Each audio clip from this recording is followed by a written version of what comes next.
Well, hi, everybody. This is DearMamaSal, and we are live on a Friday evening, which means it's smile time. Let me try and get this angle right for you.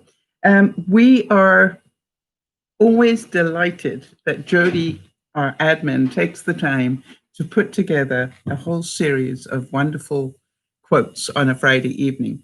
And they are quotes to make us smile and also to make us think. So it's with great pleasure that I get right into it. Um, for those of you who are not regulars, just know that we are a group of people. DearMamaSal is a group of people who get together, and because if there's one thing that we really like to do, it is to help each other cope. And hi, Sandy, and hi, Jody. We're like an extended family of people, and we have 3 different broadcasts a week. The one at lunchtime was a skills broadcast. And hi, Sharon. And the skills broadcast today, we were concentrating on making healthier popsicles. And mine were chocolate coated. They were so good. And then also how to make vegetables more interesting for yourself and for anybody else in your family that doesn't like vegetables too much. And I think we had a lot of fun doing that. And, it was one of those things where I was amazed how quickly the 2 hours went by. One minute I was, talking popsicles. The next minute I was talking vegetables. And then it was just like time to finish. It was like, what happened? And I didn't get a time to do my usual feedback on some of the other comments that we have every week. So I'm going to do those this evening. I want you to know just before we start, though, that it is a great day for us. For those of you who don't know, it is Cousins Day. If you've got a cousin, make sure you let them know that it's their day. And it's also Amelia and Earhart's Day. For those of you who don't know, she was a pilot, female pilot from way back. She was actually born, I believe, in the late 1800s, but she was the first female to try and fly around the world. And she made it all the way around to the sort of South Pacific. And she was lost. They never did find her. They think they know where she died, but they never did find her. And so really sad, but what an incredible human being. So happy birthday to her. I'm not aware of any other birthdays in the DearMamaSal family. If you have one, please let us know so we can amend our database, which we're updating. I do have a couple of sad stories. That is, for those of you who know Bernice, otherwise known as Sakura, her daddy already had stage 4 cancer and has now been confirmed as a COVID person. And the sad thing is that Bernice can't get to him because, he's in a different country. Really sad. I just wanted to give a heads up that Lionel is getting a little bit better. For those of you who don't know, he managed to really do a number on his sciatic nerve. And, if any of you have done that, you know how painful it is. And he seems to be doing better. But it has put the strain on not only him, because he can't do all the things he normally does, and that in turn makes life more difficult for Jody, who depends on him. But Jody, of course, doesn't complain. She just does the best she can and still puts a broadcast together. I mean, really, could I hear it for Jody, please? Just amazing. I haven't heard from Erin, but I know that she was... I haven't heard whether that foot of hers was actually broken or not, but I do know that she was due to have a scan this week, and I don't know whether she had that or not. We'll find out once we can touch base with her. I did hear from Amel in terms of her exam results. Unfortunately, she didn't do as well as we would like her to.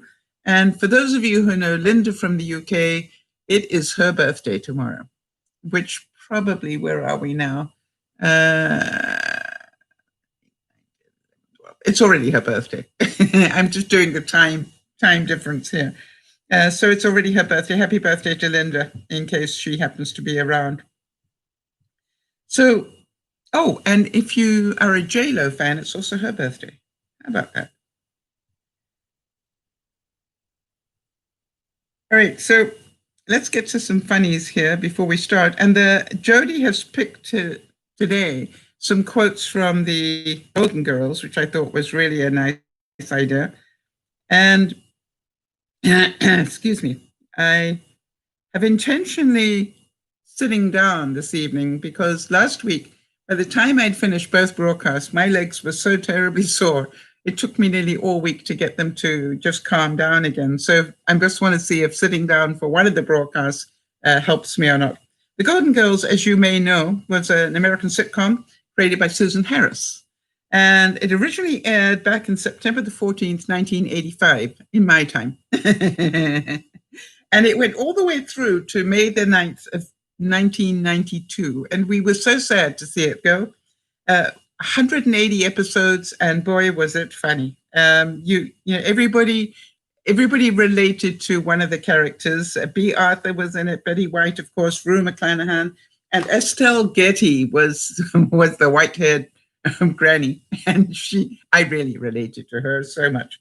And they all supposedly shared a home in Miami, which was fun. The nice thing about it was the series was so good that each of the 4 stars actually received an Emmy award for making it one of the 4 sitcoms in Emmy history to receive that milestone. Oh, Jodie's saying her favorite show ever. All right. It literally, shared company with All in the Family. Who didn't love All in the Family? The Simpsons and Will and Grace. So well done to them for what they did. So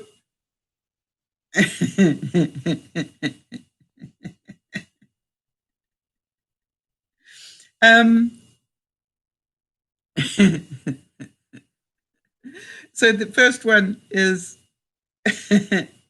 Sophia said, let me tell you a story. Picture Sicily.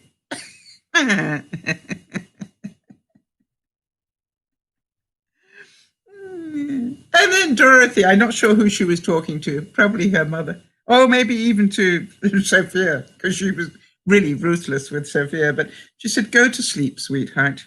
Pray for brains. Story of my life. And then there was that wonderful quote from Blanche, and where she said, crying is for plain women. Pretty women go shopping. And I think about that, and it's sort of like, isn't that the truth? It's like revenge in some way for women. Sophia said, people waste their time pondering whether a glass is half empty or half full. Me, I just drink whatever's in the glass.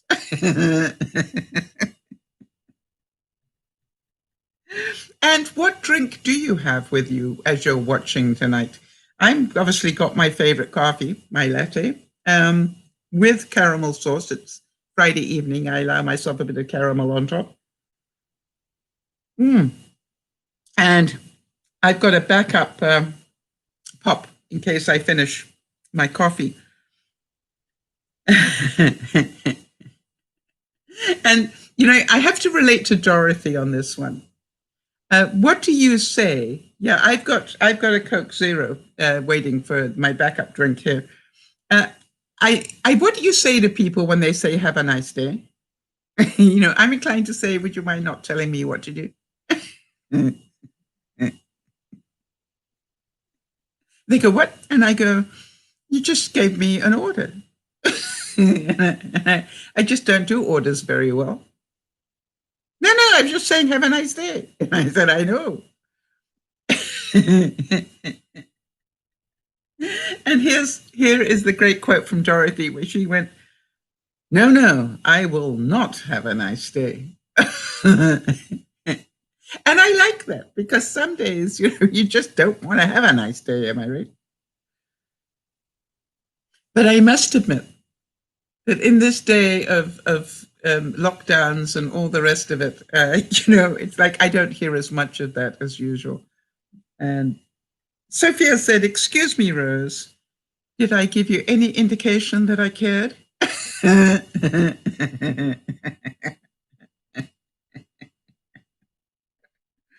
Now, you got to wonder how much fun the writers had putting lines like that into the show. And, you imagine the stress of writing for a show like that is so, well received. I often think that the writers of MASH, for example, they must have had so much pressure to keep up the repartee and the joy of everything that was MASH. And to this day, I don't mind telling you that I cried when that came to an end. It was just like MASH was part of my life for so long. And I couldn't believe that they stopped it. It was just like, how can you stop it? It's like, it's part of my life. Blanche said, "No one in my family has ever seen a psychiatrist. Except, of course, when they were institutionalized."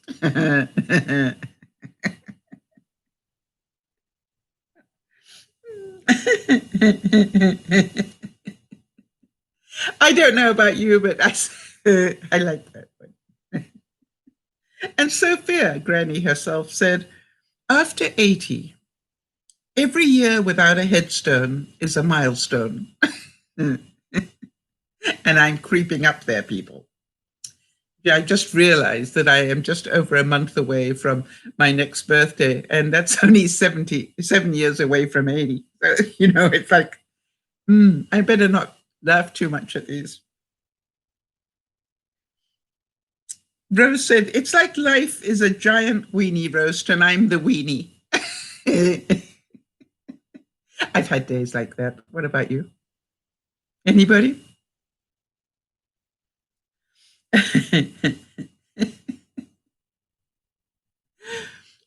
Or Dorothy's comment when she said, "She's really a very sweet woman. She just doesn't like to show it." It was so funny. I was listening to some neighbors, when I said that when I first came in here, that I really did want to be part of the community spirit. Hi, Farmer. Good to see you.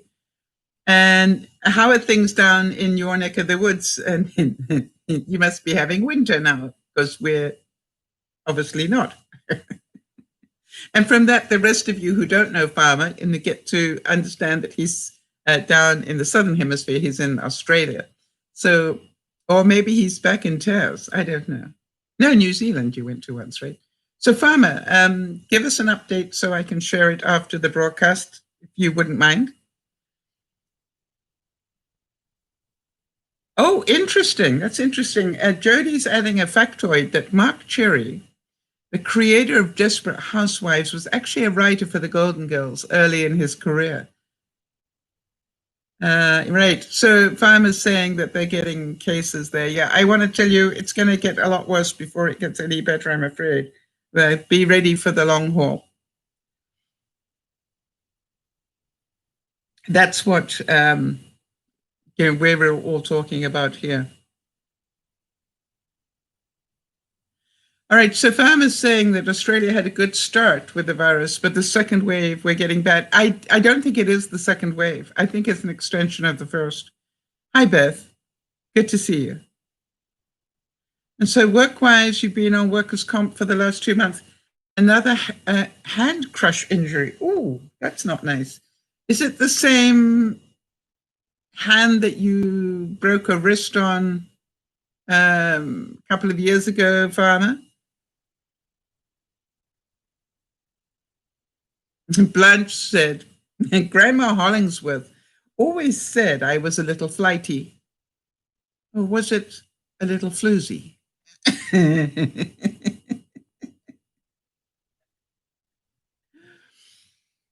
Rose said, "I eat raw cookie dough. Occasionally I run through sprinklers and don't wear a bathing cap."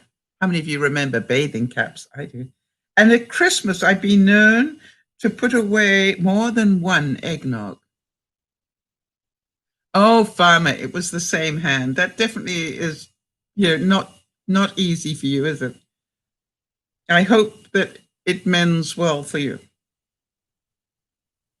And Rose said, my mother used to say, the older you get, the better you get, unless you're a banana.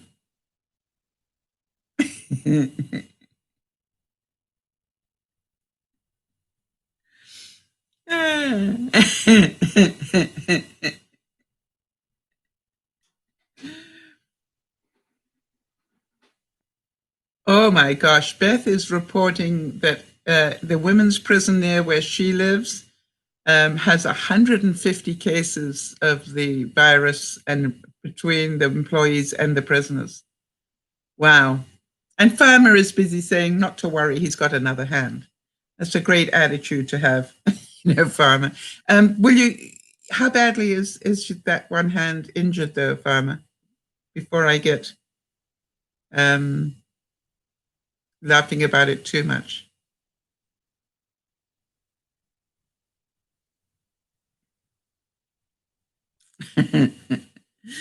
This one is Sophia said,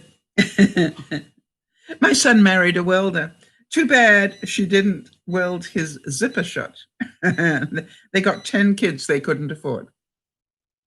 And by the way, it'll be interesting to see with the lockdown whether next year we find a spike in the world births, whether we have an increase in children next year. It is possible because of the lockdown. Good to hear. Farmer's saying that he has almost full movement. I'm probably 80% healed. Are you expecting a full recovery? I hope.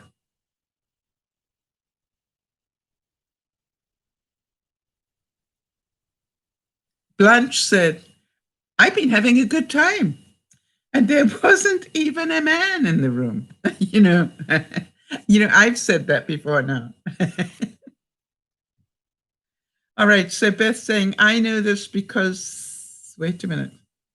Oh, the employees come to get snacks before their shift. So they've been in direct contact with at least three, and wow, you've been in direct contact with at least 3 of them, and you are already somebody that's had it, Beth. So are there lingering complications for you? I know that you had a lung problem, but are there any other lingering complications from having had the COVID? All right, Farmer's saying he's hoping for a full recovery with his fingers crossed, and Beth is saying yes. Okay, that's so sad.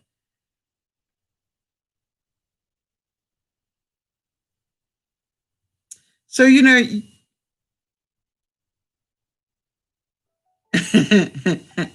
Sophia said, jealousy is an ugly thing, Dorothy, and so are you in anything backless. Wow, so Beth is saying that even though she had COVID back in January, they didn't know what it was then, but she had it. They can now confirm that's what she had. She's saying she still can't taste very well and still has a cough. Wow, that's really so sad to hear.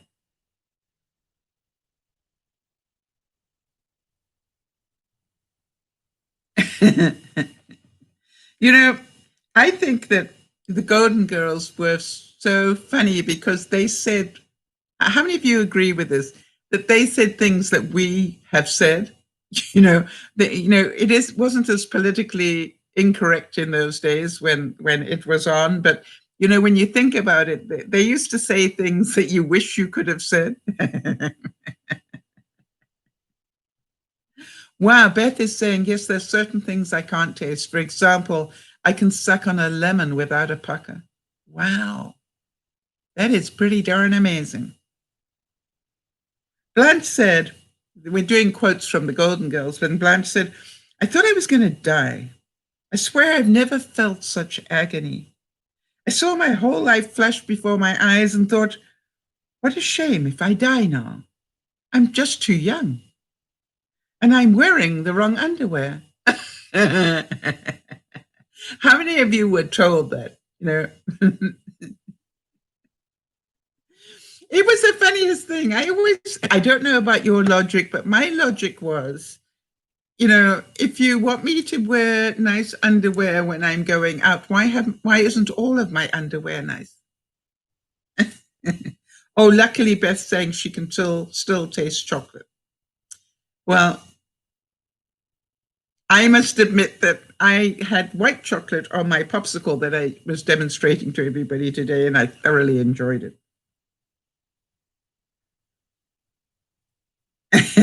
Dorothy said of Sophia, "You'll have to excuse my mother. She suffered from a slight stroke a few years ago, which has rendered her totally annoying." It's funny. It's funny the quotes that you remember. I don't know whether it's in these that Jody found, but one of the lines I always remember was Blanche getting upset that her mum got up in the middle of the night to go to the washroom. And I remember her saying, you've got to stop drinking any liquid after 9 o'clock or something. And I'm thinking, was that controlling or what? But apparently in the story, didn't they both share one bed, Dorothy and her mom? Did I get that right? I can't remember.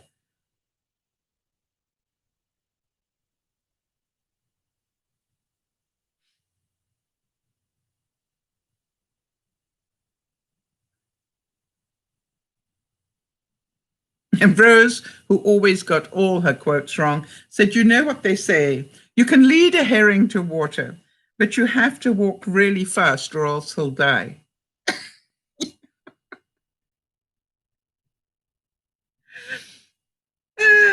Yeah. I can't remember that ever being a quote, but never mind.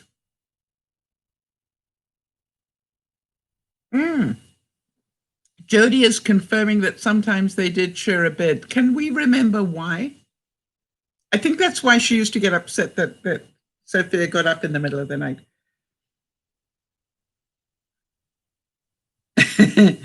And Blanche, after yet another bender, said, "Isn't it amazing how you can feel so bad and still look so good?"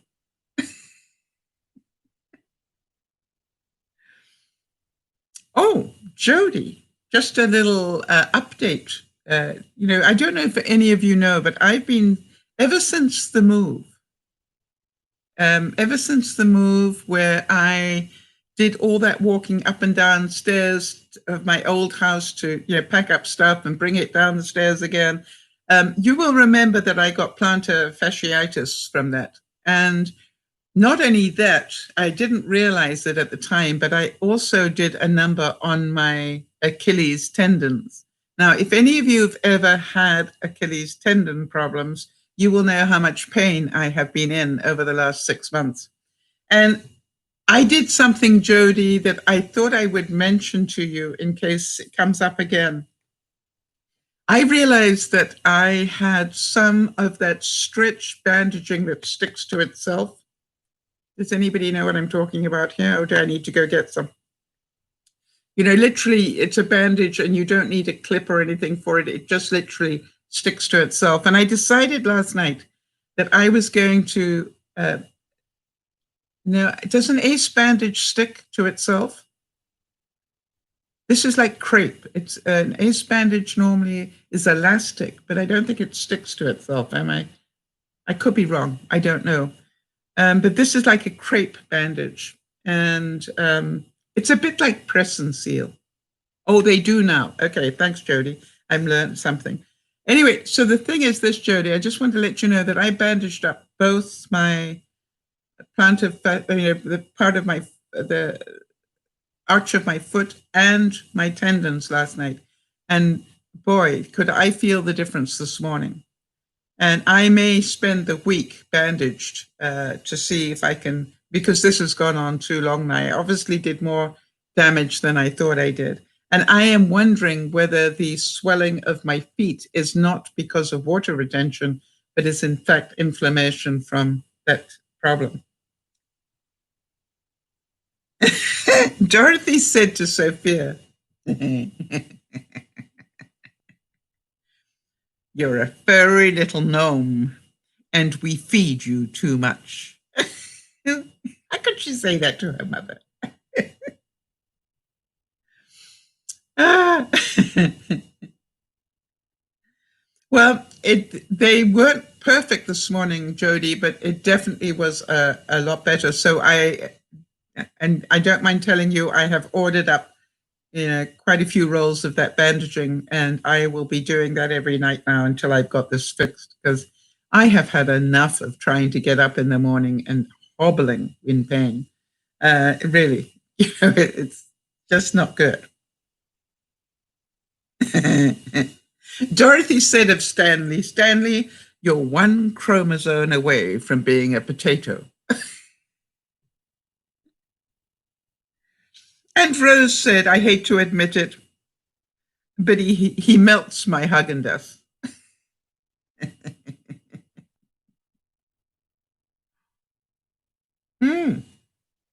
Just while I've got everybody here, I've got some updates that I didn't have time for at lunchtime. Yeah, Kez is saying, I loved how sassy the girls were, and Dorothy rolling her eyes at Rose when she was telling her stories, or when somebody opened the door to Stan. Yeah, it is funny, isn't it? The memories that we have of the program.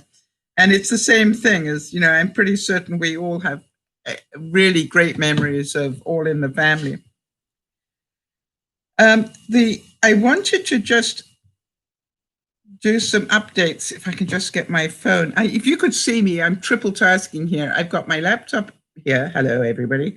I've got my tablet with the quotes from the Golden Girls. And now I've got my phone with the quotes that we had, not the quotes, but the stuff that we did at lunchtime, making the popsicles and things.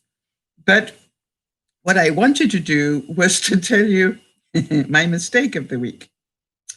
Did anybody make a mistake this week? If so, start typing, and I won't be alone. But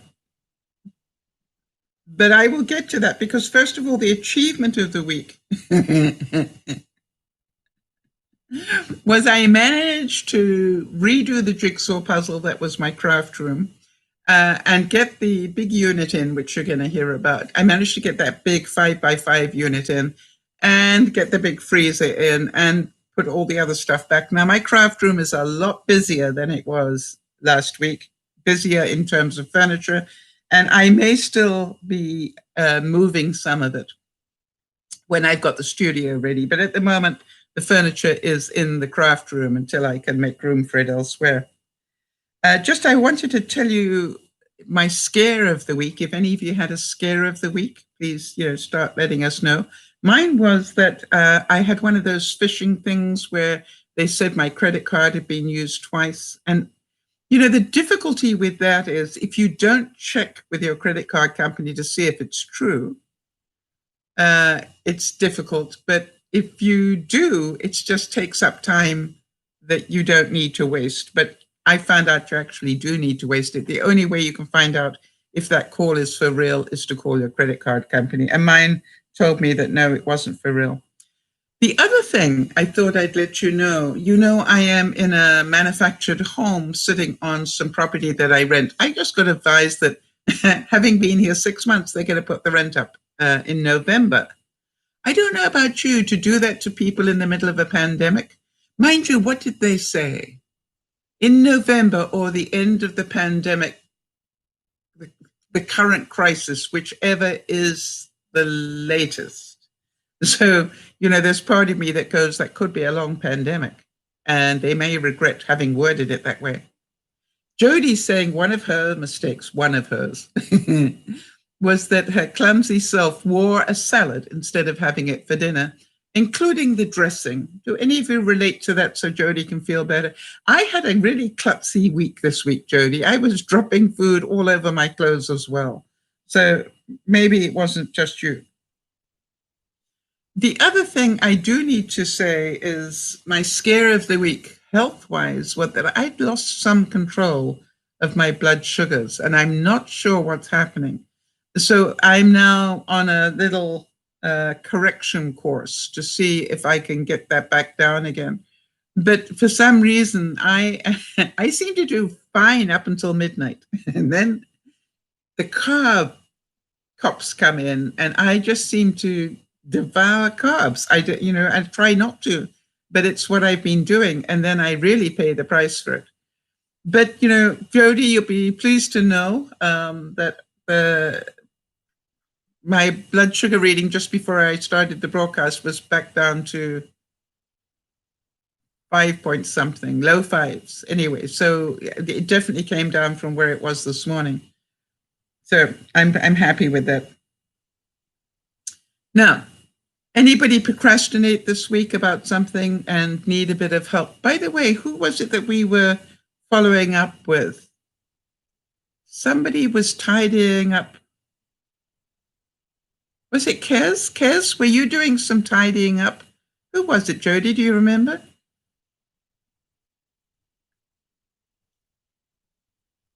Oh, and we heard, for those of you who are regulars, we did hear from Nada at lunchtime today. It was great to see her name back on the screen. And she was full of herself again. So we're praying that she will be able to join us for quite a few broadcasts now.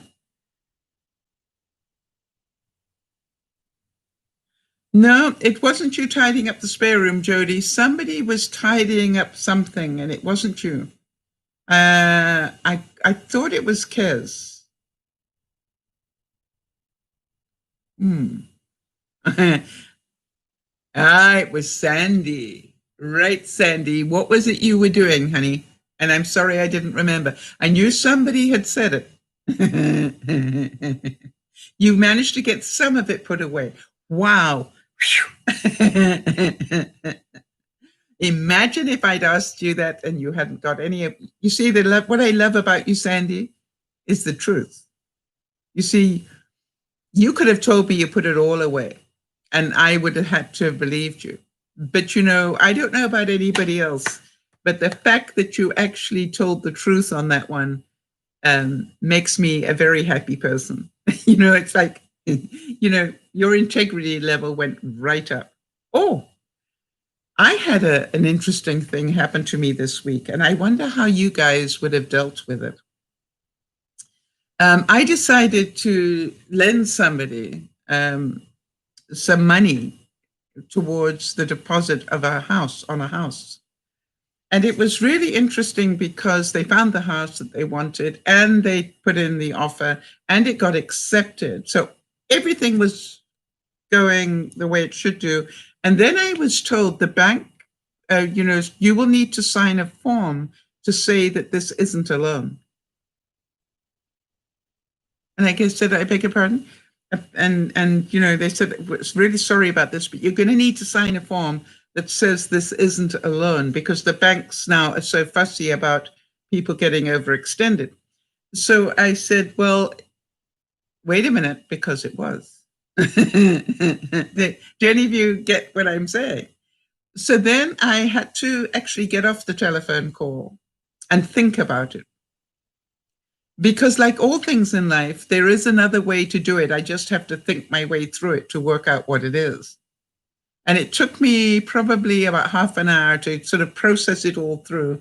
And then I sent back another note and I said, okay, fine, here we go. Yeah, I'm not lending you the money. I'm giving you the money. By the way, when you're ready, this is the gift I would like you to give me in exchange.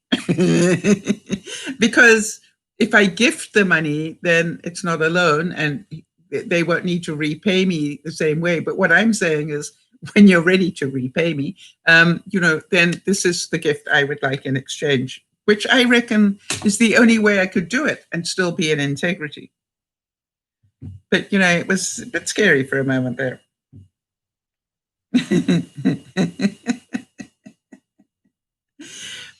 Sophia said, and I don't know to whom, would you like a glass of water to wash down your foot?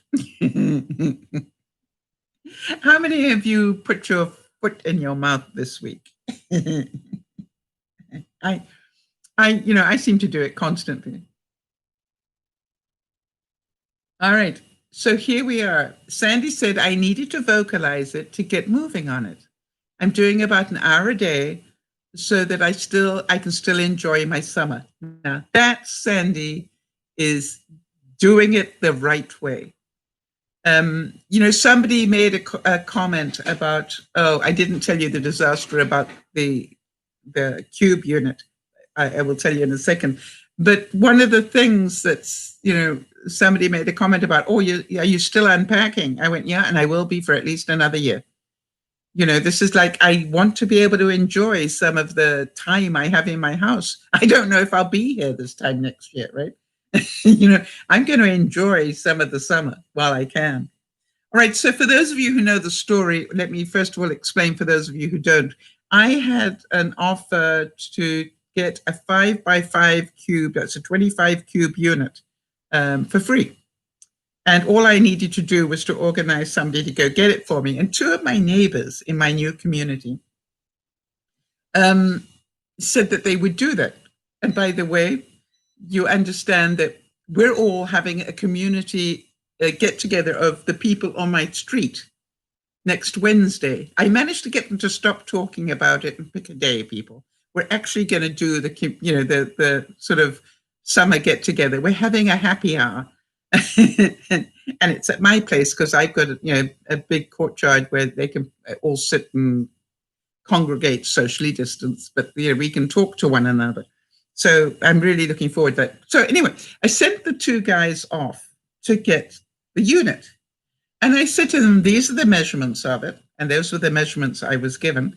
These are the measurements of it, and it should fit nicely into the truck. And before they left, I made sure they each got a case of their favorite beer. I'd done that research. So, about an hour before they were due to leave, I arrived at the one door and said, here's your beer. Thank you so much for helping me today, in case they'd forgotten. Then I went to the other place and gave it to the other guy. And then I went, okay, fine. It's all under control. Now, they took a bit longer than I thought they would, to be fair. I'm thinking, why are they taking so long? It should not have taken this long, but never mind. Maybe they stopped for, something to eat or drink or whatever with my unit. Well, they eventually arrived and they backed the pickup truck, into my driveway. And I'm going, I'm not seeing my unit in one piece. I am seeing pieces of my unit. And I didn't know when I first looked at it whether it had fallen off the back of the truck or whether they had just disassembled it. And it turned out that they did disassemble it. I just need to move this light because I don't think it's good for me to be looking straight into that. Okay. Oh, that's a bit better. Anyway, so it turned out that the unit, they couldn't get it out of the apartment. It had been brought in boxes from IKEA. And then they assembled it, but you couldn't get it out. It was just apparently about 3 inches too tight for it to turn. And it was just amazing because, it was just like, they couldn't get it out without dismantling it. So you can imagine how delighted that everybody was about that. And then they had to take all the bits. And they said, even if they had been able to get it out of the apartment, they wouldn't have been able to get it into the elevator. The elevator was not one built for, a unit that big. So the funny thing is that they disassembled it all and then brought it to me. But they got great sense of humor, people. They're definitely my sort of people. So the one guy said, okay, well, we brought it to you. Goodbye. And I was quite happy, me. I went, okay, thanks, guys. I really appreciate it. And I started literally, as they were walking back to the truck, I started putting it together. And they're going, no, we're joking, Sal. And I said, oh, thank you. And then, like an idiot, I tried to help them. And then the one guy looked at me and he went, you out. And I went, my pleasure. However, it was really amazing. They did get it all back together and it did get into the house. But the problem was the measurements I was given were not the right measurements, as we found out at the front end. And so I literally had to take apart the jigsaw puzzle that I had done again just to be able to get it in. So you will eventually be getting that footage. And, Beth, you're asking, curious if any of the neighbors are checking out the broadcast. I have no idea. I do know that I asked the guys, I have a bit of footage of them putting it together that I knew you'd want to see, and I will edit that footage for you. But I just asked if it was okay to put it on the YouTube, and they said yes. So there isn't a lot, but it's just enough for you to be able to see it. And for those of you who know that I needed to take apart a whole section of my garden raised beds and put it, I didn't do it. My other neighbor did it, and I'm very, very happy to pay him to do it. You know what I mean? So that's all done now, and I just have to paint it. By the way, I caused quite a scene when I said to my neighbor who'd been doing the construction, I'm sorry the painting's taking so long. I'm doing it with a basting brush. And he said, what? I said, I'm doing the staining with a basting brush that's that big. He said, why? I said, I've got it somewhere in the shed. I've got a whole box of good painting brushes, but I'd have to find the box. In the meantime, I made a plan. I've got a basting brush. He said, that's insane. I said, no, it actually works very well. I'm quite pleased with it. So Sophia said, let me tell you, girls, the 3 most important things I learned about life. Number 1, hold fast to your friends. Number 2, there is no such thing as security. And number 3, don't go and see Ishtar. Do you remember that movie?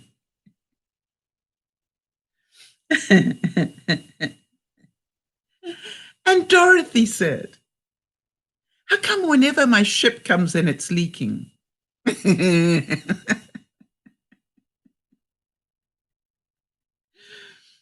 No, Jody's asking, does that mean that you will be basting the Thanksgiving turkey with a paintbrush? No, that means that particular basting brush, Jody, was already in my art brush collection because I found it very useful for doing the base coat when I was doing art. And you know what I got? You know that funny wooden thing that I use on the crepe machine to level out the batter? Some of you know that. I was using that on the crepe machine, and I thought, I need a couple more of these to go over canvases. They're going to be excellent for spreading paint on base coats on canvases. So I know I got them. I'm not quite sure where I put them now.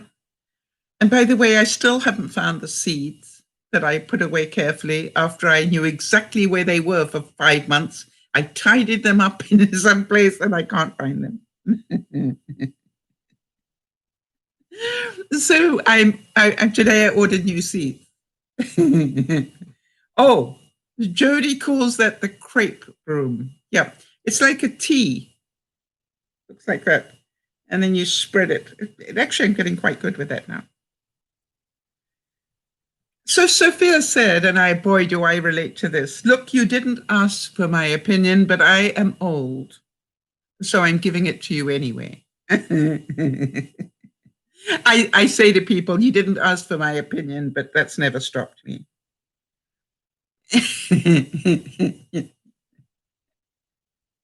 You don't have to take my opinion. You just need to hear it from me. And Dorothy, in one of her more caustic moments, said, go hug a landmine. Oh, that's pretty vicious, isn't it?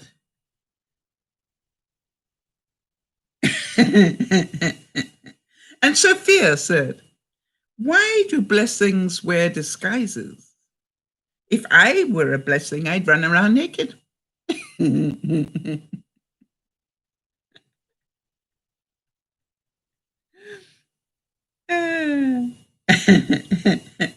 Yeah, Sharon. What was it you said at lunchtime, Sharon? That was so funny.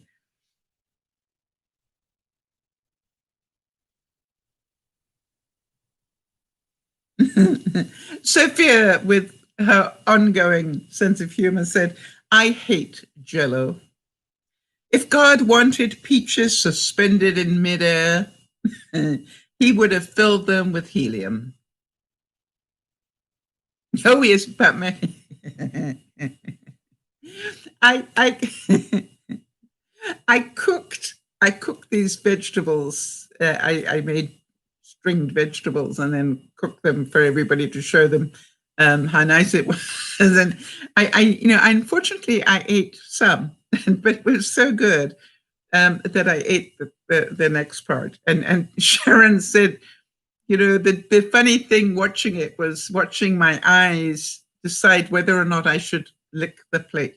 And, you're very right, Sharon, on that one.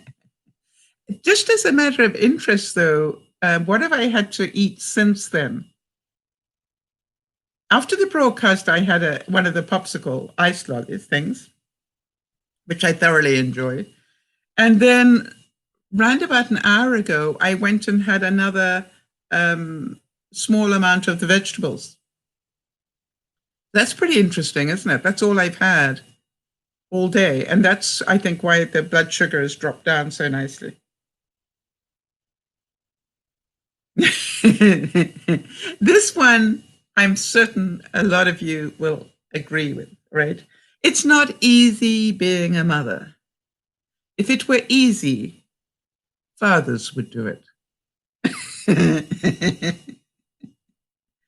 And I think, with all due respect, I give full kudos to stay-at-home dads, because it's, if you ever read the book Men Are From Mars and Women From Venus, it's a known fact that men don't multitask quite as well as women do. How many of you know that women can be stirring the gravy on the stove whilst helping with homework and, on one side and doing something else on the other without even thinking twice? It's the way they have to be. And I always, said that it's so funny because, men are inclined to do one thing at a time and do it well, but they do it one thing at a time. But, any dad that became a stay-at-home dad found out that just doesn't cut it. You have to be able to do a lot more than that. And I've often, I don't know about you, but when anybody said something to me like, well, all you had to do was stay at home and do X, Y, and Z, and I said, be my guest. And what I found really interesting is that the rules change. I can remember when I was quite an executive, I'd be working late hours, and yet I was still expected to come home and cook dinner and clean. And I'd go, wait a minute, I work longer hours than you do. How come I'm the one that still needs to cook dinner and clean? There's something wrong here. It's a double standard. I think we need to divide this up a bit. Well, I'm a man. Well, it's got nothing to do with it, really. Blanche said, oh, please, it's bad enough hearing all those snickers as you walk down the aisle. But me in white, I couldn't even keep a straight face.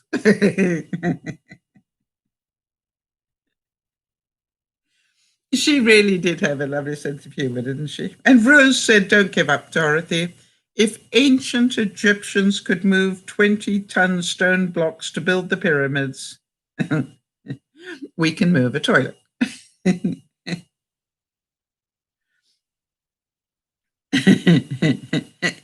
then Blanche said, to Sophia, my mistake.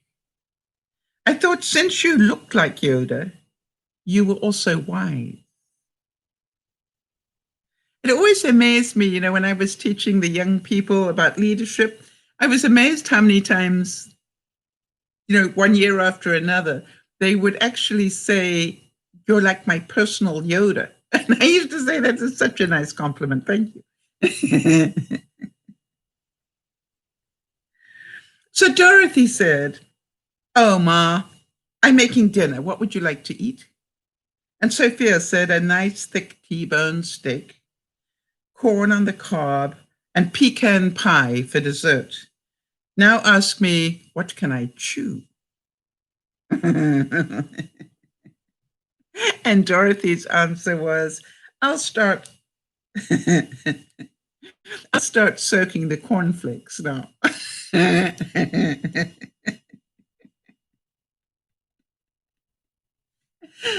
Yep, Jody, I loved it.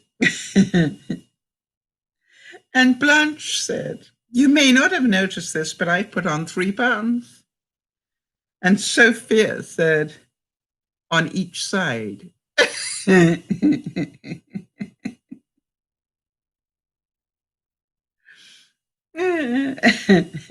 gotta have a drink.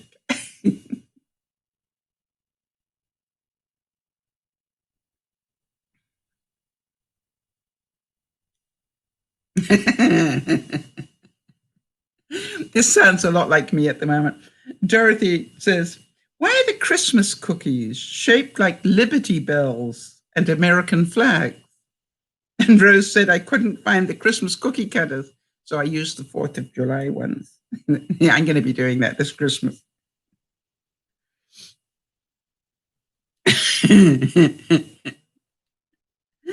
And this is Rose said, you know, I've been thinking. And Blanche chipped in, well, that would explain the beads of sweat.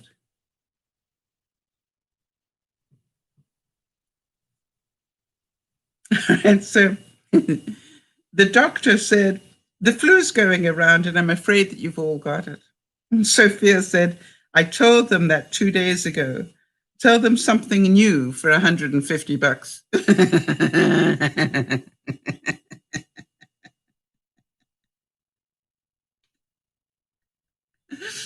Do any of you ever feel you don't get your money's worth when you go to the doctor? Actually, I think some of you know I have a really interesting repartee with my doctor. You know, he's got a very dry sense of humor. And so we play this game, and so, sometimes we have to check, were you being funny or is that for real? Because, we do it to each other so often, where we say these things. But he really gets my sense of humor, and I think he looks forward to it. But, I think that there are times when I can remember the one time he's busy telling me what was wrong with me. And it involved a lot of words about this long and so forth. And it went on for a little while. It wasn't just like, this is what's wrong. It was like, I just need to explain, Sal, that you've got blah, blah, blah, blah, and that means that da, da, da, da, da, da, and that will affect the blah, blah, blah. And it went on like this for quite a while. And therefore, and I said, whoa, before you get to the end, therefore, could I do a rerun? And he said, on what? And I said, well, whatever it was you just said, but this time could I have it in English? And he said, it was in English. I said, yeah, it was in doctor English. It wasn't in human being English. I'd like it in words that make sense to me now, please. I understand that you need to show me how clever you are, and you've done that. Now I'd like to know what's wrong with me in a way that I can understand.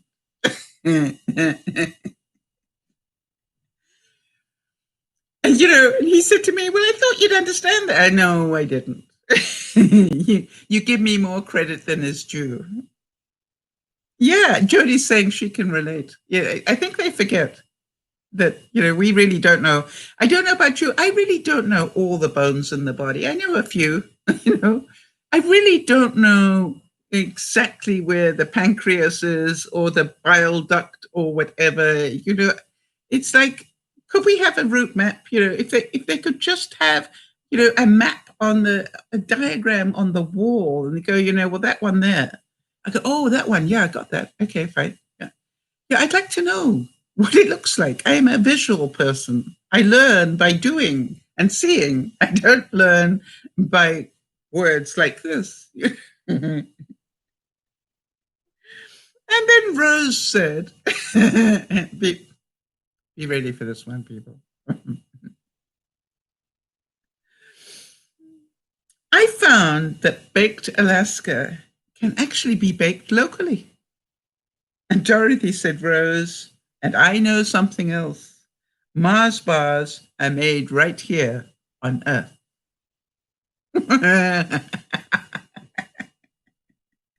Being a great Mars bar fan, thank you, Jody. Yes, the game Operation, right, where you... I didn't ever play that game. Maybe that's what my problem is, Jody. If I had played that game, I'd be so much more knowledgeable.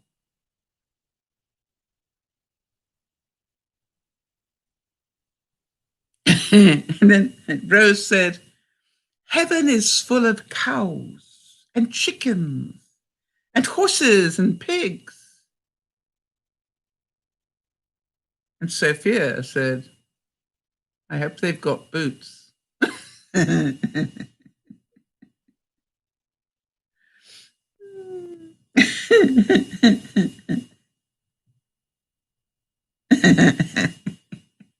All right, now listen carefully to this one because it's clever. Sophia saying to Rose, who was dragging her feet across the floor, Rose, don't make fun of old people. Rose said, I'm wearing weights to strengthen my ankles. And Sophia says, do they come with headbands?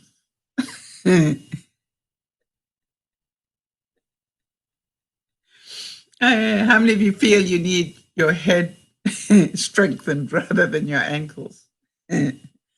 Or maybe that's what I should do, put weights on my ankles. Maybe, no, that will make my tendinitis, Achilles tendinitis or whatever worse, right? Rose, Dorothy said this, Rose, do I look like I just fell off the back of a turnip truck? And Rose said, no.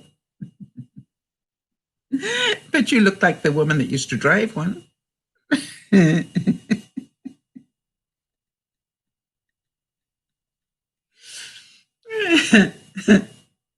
Okay. Rose said, let's face it, Blanche, you've got Betty Davis eyes and Freddy Krueger hands. Dorothy, Ma, don't snore.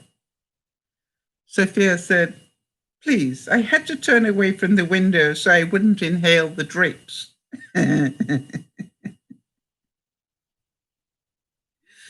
Sophia said, please, I'm in my twilight years. And Dorothy said, no, you're in the twilight zone. Oh, boy. Mm.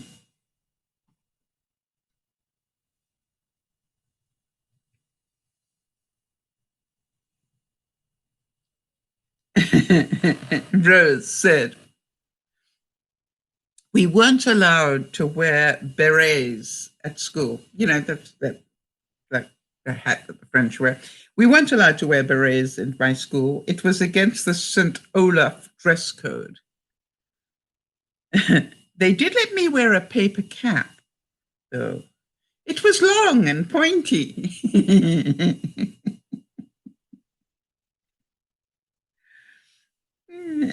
And then Rose said, I had a thought. And Sophia, Dorothy, and Blanche in unison said, congratulations.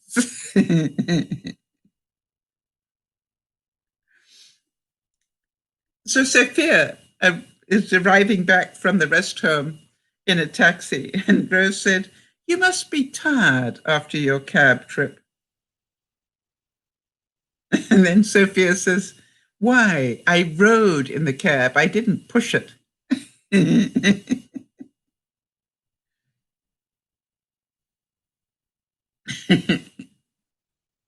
And then this is a little bit of logic that you probably all have thought at some time or another.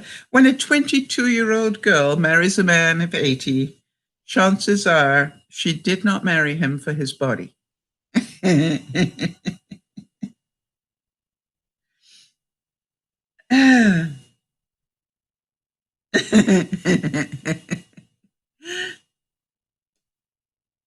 Get a grip, people. Here we go. This is a good one. Rose said, I've been on the phone for half an hour and you'll never guess what happened. And Dorothy, as only Dorothy can, replies, you realized you forgot to dial first. I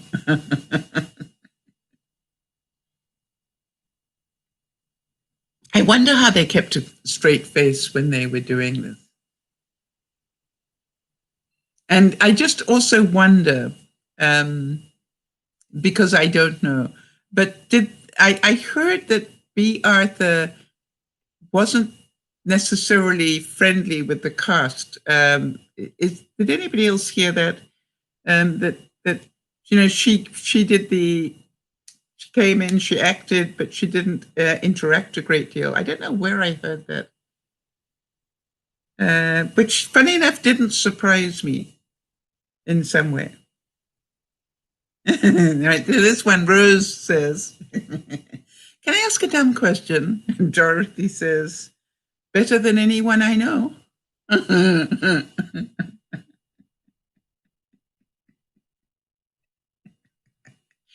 I must remember that line. It's quite a good answer, isn't it? Yeah. Can I ask a stupid question? Yeah, you normally do. Oh, interesting. Jodie's saying yes, that she also heard that B. Arthur didn't get on that well. She said, I don't think she got along with Betty White too well. How could you not get on with Betty White? Seriously. Yeah, I mean, if you told me anybody else but Betty White, I would have understood it a lot better. But, to me, I wonder, you'll forgive me for this one, but I wonder whether Betty White didn't take it too seriously. You know what I mean? Because Betty White, I think, likes to have fun with whatever she's doing. All right? And I wonder whether B. Arthur saw that as unprofessional or something. So, yeah, that'd be interesting. A bit more research is required on that one, Jodie. We don't have to do it right now, but let's do it and find out so we can talk to people about it next week. So Blanche said, what do you think of my new dress? Is it me? And Sophia says it's too tight, it's too short, and it shows too much cleavage for a woman of your age. And Dorothy says, yes, Blanche, it's you.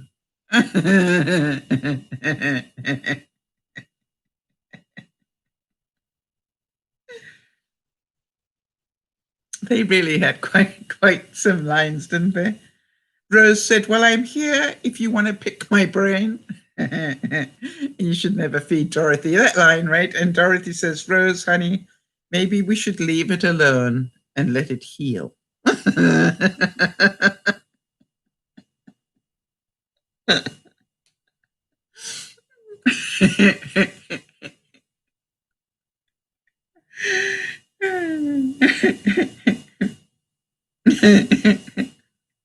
Sophia said, I need money for my old age. And Dorothy says, as only Dorothy can, old age? You don't even leave fingerprints anymore. And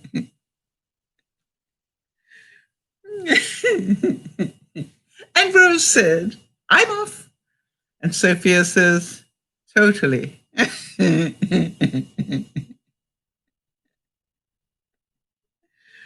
Oh, gosh. Now then, Jodie, let me see what you've got for me here.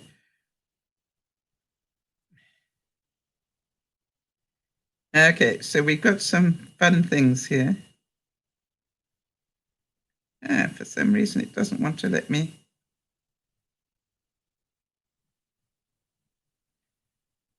Wait 1 second. This is technical for a second because I've got to copy something that doesn't want me to copy it.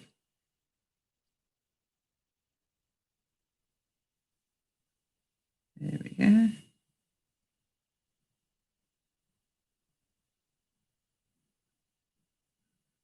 I will not be beaten. You know that of me.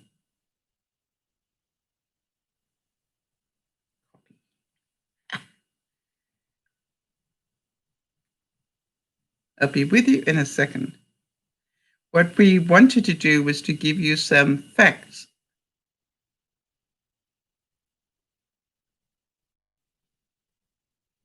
about animals. Just hold on 1 second.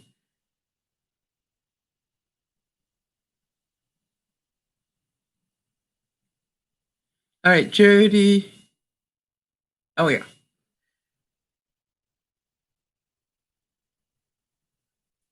Keep your fingers crossed, people.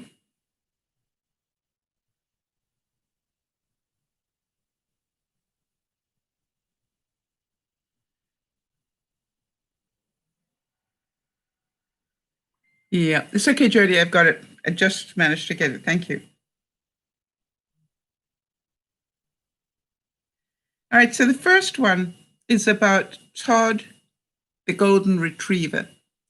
And he saved his owner from a rattlesnake. And the story goes that when Paula Goodwin set out for a hike with her 2 dogs, she never suspected that her golden retriever, hi Nasha, her golden retriever Todd would become her knight in shining armor. While walking down a paved trail in Arizona, Todd, as recounted in the now viral Facebook video, suddenly jumped in front of her, protecting her from a rattlesnake that she was about to step on. Despite being bitten by the venomous snake, Todd made a full recovery. Isn't that amazing? Now, you're probably saying, yeah, right. But some of you know, because you've heard me tell the story before, that when I lived in Africa, I used to walk out of my back door on my farm, and to get to my stables where my horse was, I had to go through like a ditch area and then up to the stables. And one day I was aware that the children had gone up to see my horse, and they were on their way back. And my German Shepherd literally was standing and barking at the children. And he was not barking nicely. He was barking nastily, enough that the children stopped and were scared. And I came out to find out what on earth was going on, because, my German Shepherd normally wasn't, it wasn't a dog that did that sort of thing. So I was smart enough to look first before I called the dog in. And what I saw was that there was a king cobra in that ditch, and the dog had seen it and was protecting the children from getting near the king cobra. And so, my next thing was to go get the gun and goodbye, king cobra. After I told the children, go back to the stable. I'll tell you in a minute what's wrong, but just go back to the stable for the time being. And then I called the dog off so that the dog would be safe. And then I got rid of the snake. And some of you will know that I while I was on the farm, I had 2 run-ins with king cobras, and they're not fun. I don't recommend. How about 3 lions who saved a girl from abduction? Did you know that? A group of lions sprang to action to save a 12-year-old Ethiopian girl who was being abducted and beaten by men, attempting to force her into marriage. Isn't that amazing? And it's saying that the girl was later found to be guarded by 3 lions who reportedly chased off her attackers and waited until the police came. And when they did, the lions retreated back into the forest. Isn't that amazing?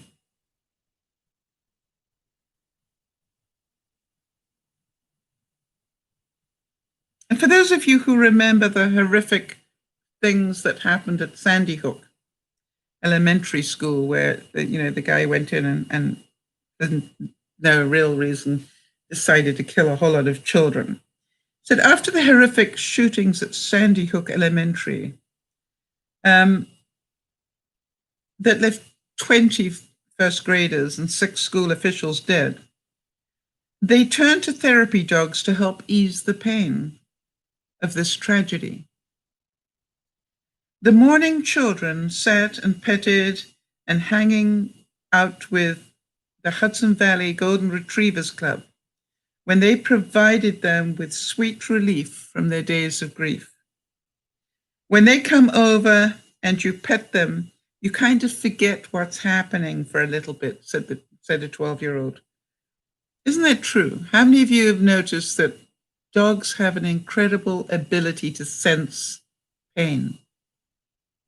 Okay, Kez has been Googling. Kez says, Googled and found that Betty White said in an interview that Bee didn't like her because the pain in her neck and didn't like her positive attitude and got mad and furious when she was happy, which is what I suspected, right, Kez? That, that. So who had the pain in the neck, Bee?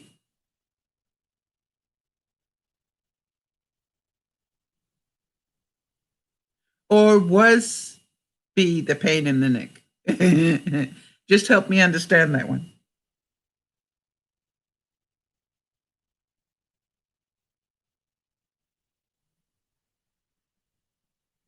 Yeah, I can imagine that because Betty White, I think, takes life as it comes. I don't think she takes herself very seriously. And I really don't think she takes, it's not that she doesn't care about stuff. I just think she refuses to get caught up in the emotion of stuff. And she just keeps, being a happy person, which I think takes an incredible amount of talent myself. I think that takes talent. And so I can understand that that could be misunderstood. Do you know, Kez, it happened to me once. You'll be surprised to hear that, I'm sure. But I decided at one stage of my life, I realized that I was codependent. And yeah, I was. And so what I decided to do was to go to a codependent no more type group, right? And oh, okay, Kez is telling me that B. Arthur thought Betty White was a pain in the neck. Okay.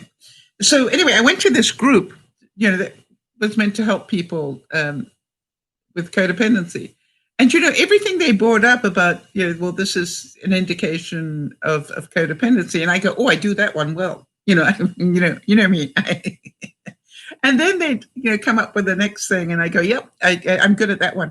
And, I would literally start laughing with everything that they talked about it. Why? Because, I did all these things in spades. I was really good at them. I got a T-shirt for that one and 2 T-shirts for this one. Anyway, after I'd been there for a while, the guy leading it said that he didn't like my attitude. And I said, what? And he said, you're not taking this seriously. I said, no, that's your perception. The fact that I can laugh at my idiosyncrasies and the fact that I can laugh at my inability to see what a codependent I was doesn't mean that I'm not taking it seriously in the learning. That the difference is I choose not to beat up on myself about it. I think it's a really good thing that we need to remember. And it's one of the things that I really want to thank Jody for as well, because, I noticed that when I had this problem with my blood sugar this week, that one of the things that Jody very quickly came and said to me was, don't beat up on yourself too badly, because if you do, you are likely to abandon a lot of very good work. And how many of you can relate to that? That, it's so easy to give up on a, you're walking down a path and doing quite well, and then you suddenly have a few bad days and you go, oh, I can't do this anymore. And, Jody, I cannot tell you how much I appreciate it when you do that for me, because I agree with you. It's so easy to say, I can't do this anymore because I'm not getting it right. And Yet I know in my heart of hearts that I'm doing a lot of good things, and it will eventually sort itself out. But it's amazing what that support does at a time when you most need it. How about this one? This is about a little kitty cat called Scarlet. And it's saying that when an abandoned garage in Brooklyn that Scarlet and her kittens were living in caught fire in 1996, firefighters on the scene began to notice an incredible rescue mission going on. According to the New York Daily News, firefighters said that Scarlet, the cat, despite being severely burned, her eyes were actually blistered shut for a time, but don't worry, they're all better now. She took to action, removing each of her kittens from the burning building, one by one, and touching each with her nose to make sure they were alive and well. What an incredible, heroic cat. And she paid the price for such a long time. Yeah, Jody is saying about my blood sugar thing. She said it was a blip. I want to tell you, it didn't feel like a blip, Jody. It's like, hello, why isn't this going down? Why is it that I didn't eat that badly and suddenly my blood sugar is jumping right up at night? And, it's because of what you put in their mouth, Sal. It's quite simple. But I don't want to hear that, do I? Hi, Jamie. I don't want to hear that, what I put in my mouth causes my blood sugar to spike. Yeah. How about this one? Just 4 months after pulling through a mysterious illness, Lily, who was a dog, became an integral part of the rescue mission following the devastating tornado that ravaged the town of Joplin, Missouri. According to the Joplin Globe, despite still recovering from her illness, Lily spent 2 weeks searching for survivors underneath the rubble without one complaint, and for more than the world's most... So there is something about a dog's ability to do a task like that. It doesn't really matter how tired they are. And I've heard so many stories about dogs that are rescue dogs, that they've been trained that doing what they do is a game, all right? And if they find somebody alive, they get a special treat. It makes them very keen to do the work, or if they find somebody, they get to play with their favorite toy. You see, it's all reward based, and the dog doesn't see the work as work. It sees it as a way to get to the treats or a way to get to play. This is part of the playtime.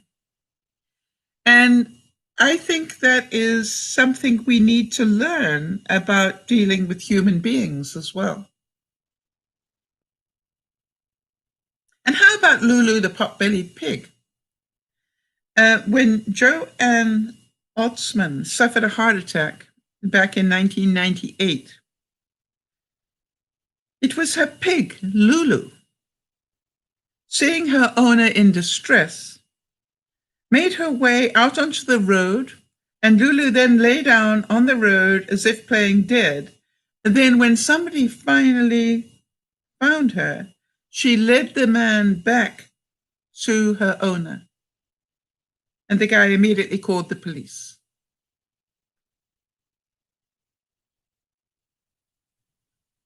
And to me, that is so typical of any communication between a human and a pet. If you built up that communication, it's amazing what they do. I was telling you the story last week about my dog Cassius, who, could life save. And, guess why he liked to life save? He always got rewarded for it. It was quite a simple process, really. And what always amazed me, that whenever he got hold of my hand to pull me back to the side of the pool, in my pool chair, was that, how gently he held me.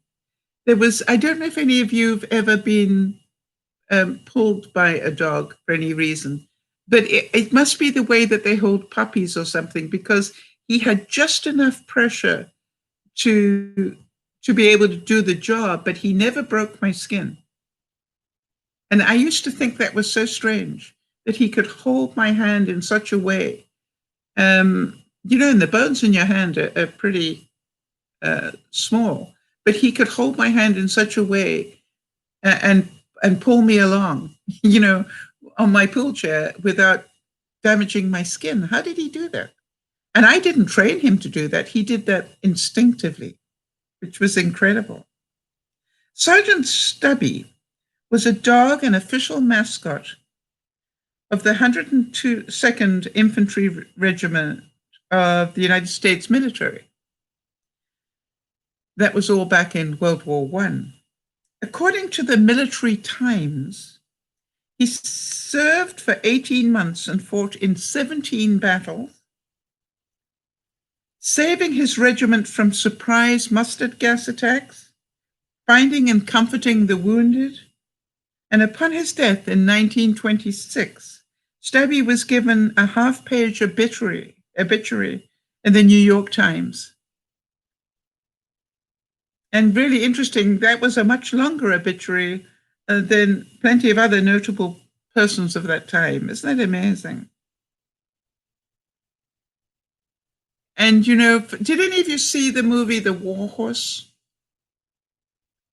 Some of the animals that served in the war were incredible in their heroism and courage, and just so many things about what they did were, just amazing.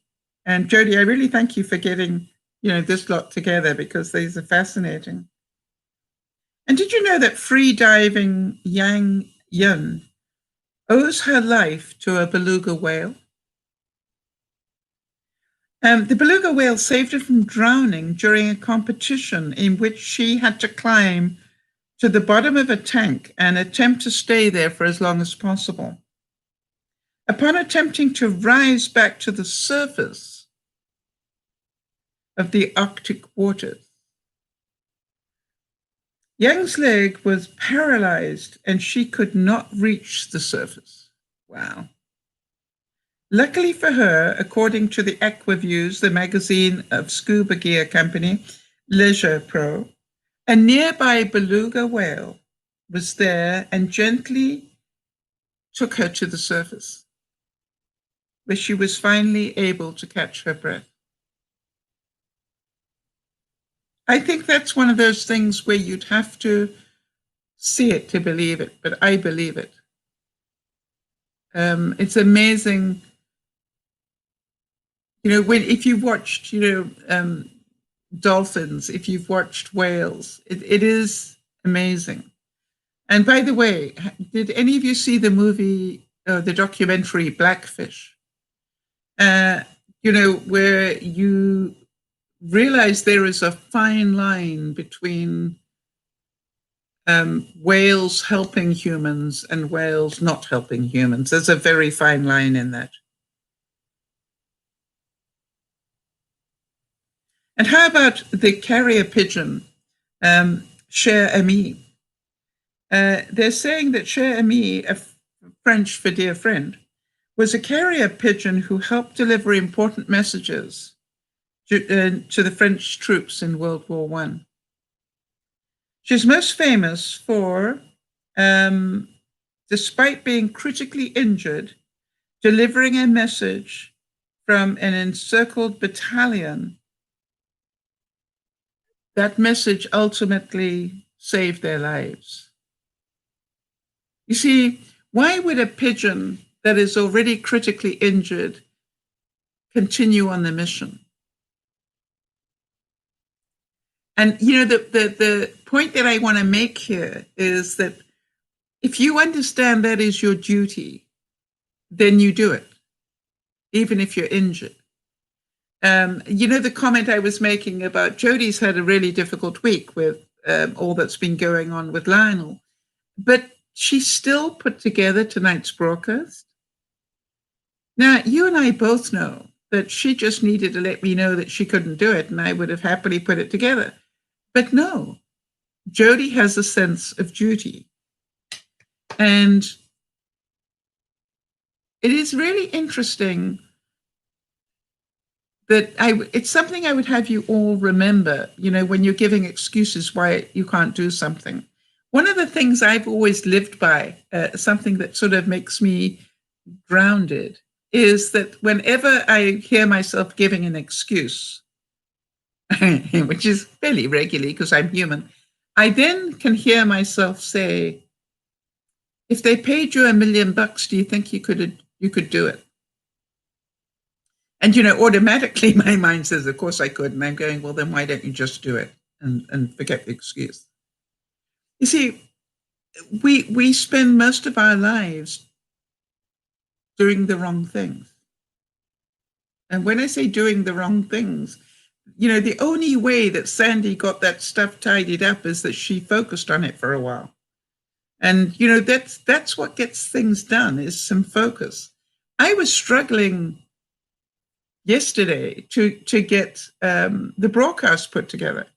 And it wasn't that I was being lazy, just life kept getting in my way. And the time that I normally would spend getting the broadcast together was being taken up by my neighbor 2 doors down, getting rushed to hospital. And that's worrying, obviously, and it took time. And then something else happened where that took time. And the next thing I knew, I'm I'm really struggling. And I had already struggled the day before to get focused on the broadcast. And so it was interesting because by the time it got to last night, I literally said, I don't care what's going on now. I need to go. And I went to my bed and I put my feet up and I took my laptop with me and I said, I am now not doing anything until that broadcast is put together. And I have a witness on this one in Lauren, because I think it was Lauren, about 10 to midnight my time, that I actually put back the note and said, okay, it is done. It was just like, and that's how close it came.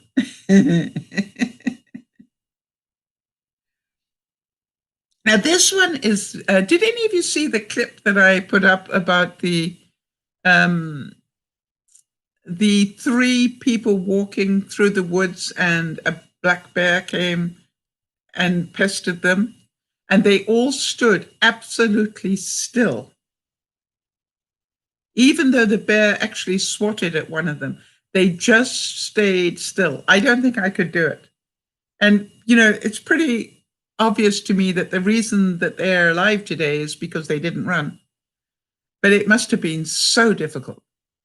So difficult. So this story is the opposite of that. It says that Robert Briggs was just enjoying a hike through the California wilderness, admiring a group of black bears, when he was suddenly attacked by a mountain lion. The mountain lion pounced on Briggs, and he was sure that his chances of survival were slim. At least until one of the black bears grabbed the mountain lion, attacking him by the throat and causing him to scamper off. Then the black bear lowered down in all fours and looked Briggs dead in the eyes. Can you imagine that moment? And then it walked off. Now, I bet you that the relief when Briggs saw what the bear did to ward off the mountain lion must have been incredible. And then to see that bear look straight at you going, he got rid of the mountain lion so I could be lunch. That's what I would think. But he didn't. He just looked him dead in the eyes and then moved off. Wow. That is amazing. And when 4 intruders entered Lefty, the pit bull's home in the middle of the night in 2013. Apparently, Lefty sprang into action to save his owner. In fact, to save the family. And at one point, when one of the intruders went after one of her owners, she sprang in front of him, taking the bullet literally for him. Isn't that amazing? And though she needed to have one of her legs amputated, Lefty ended up living to tell the tale and was hailed as a hero across the world. How about that? Right? We forget how incredibly loyal our pets can be. And some of you will know that one of the biggest problems that they had in Kenya was poachers, going after elephants and so forth. And in Kenya, poaching is meeting a new adversary. And they are bloodhounds, trained to track down human scent of the individual poachers. And you imagine that the poachers, even though they didn't ever see the bloodhounds can track them down and lead the cops to poachers. I think that's wonderful. And how many elephants have not been killed because of that?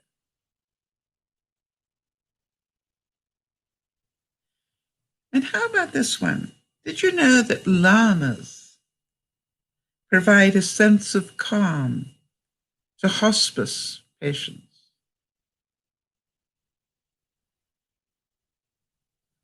And by the way, not only do I have a neighbor 2 doors down that way that is having a tough time, we lost a neighbor a couple of doors up the other way this week. So it's a difficult time in my neighborhood at the moment, which is why, my life's been a little bit out of sync.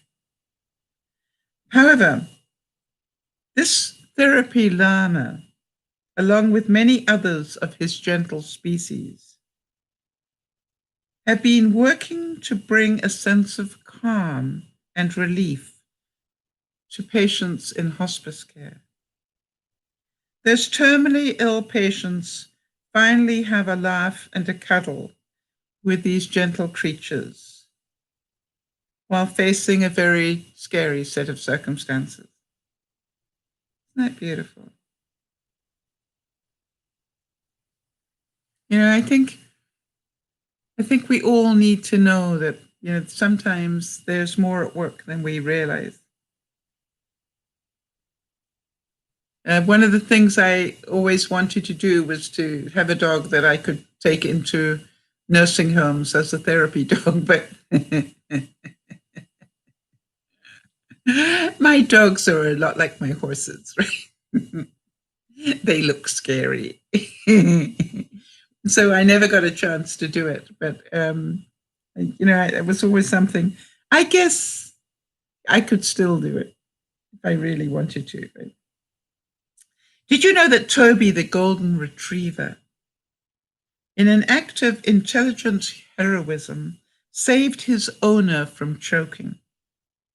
Debbie Parkhurst was eating an apple, and a bite of the fruit remained lodged in her throat, causing her to choke. After attempting to give herself the Heimlich maneuver, her dog Toby pushed her to the ground and started jumping on her to dislodge the piece of apple. Isn't that amazing? And then after dislodging it, he continued to lick her face in order to keep her from passing out. Have any of you had a dog and literally just decided you're going to lie down on the floor and not do anything, face down? It's amazing how dogs will try and pick you up. Have any of you done that? If you lie face down on the floor, or even if you lie on the floor and whimper, A dog will instinctively come and put its nose under your arm and try and lift you up. And then they will lick your face to make sure that you're alive. And then they'll, again, try and lift you up. I'm always amazed that they do that instinctively.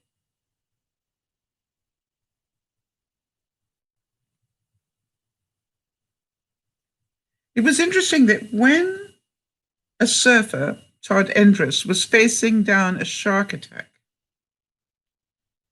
the shark had already mauled one of his legs to the bone.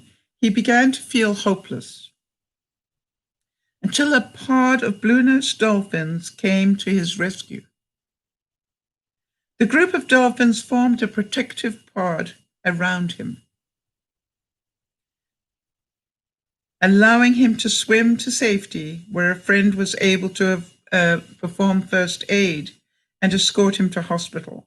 Without the aid of the dolphins, Endress might not have seen the same fortunate end to his encounters.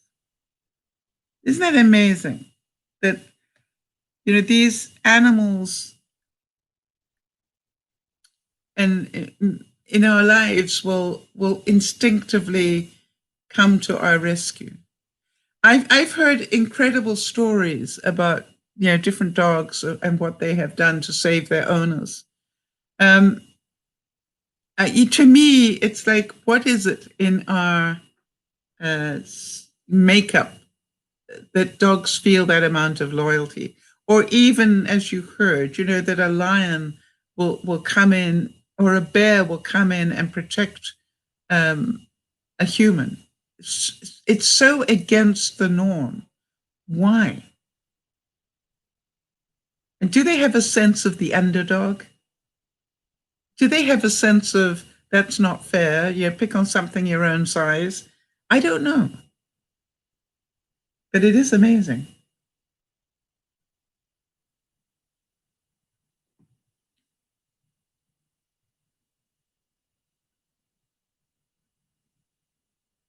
Did you know that Reckless was a decorated warhorse who held official rank in the United States military? She served numerous combat missions and helped to supply ammunition and supplies to the front lines, along with aiding the wounded. These actions eventually led her to be awarded 2 Purple Hearts and the Marine Corps Good Conduct Medal. Isn't that beautiful?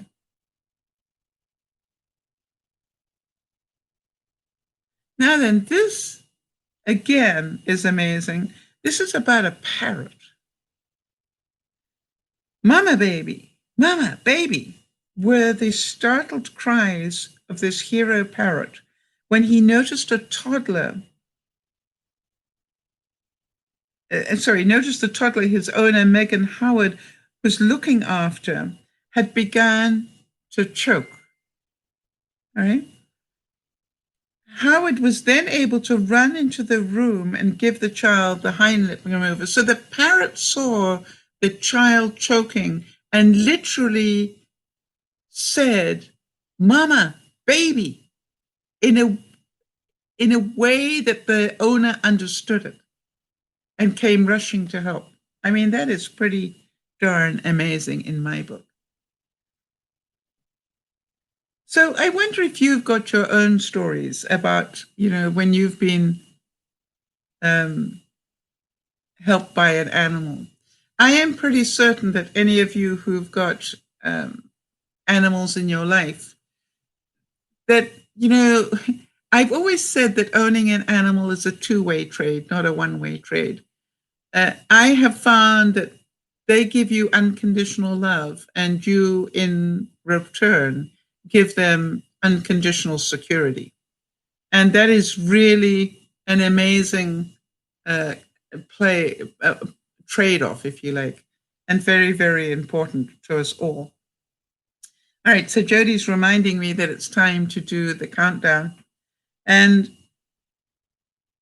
it seems to me just amazing that this year is going by so quickly. And it is. So let's see what we've got here. We have got just over 8 months until Easter. 8 months and 2 weeks. That's not very far away, is it?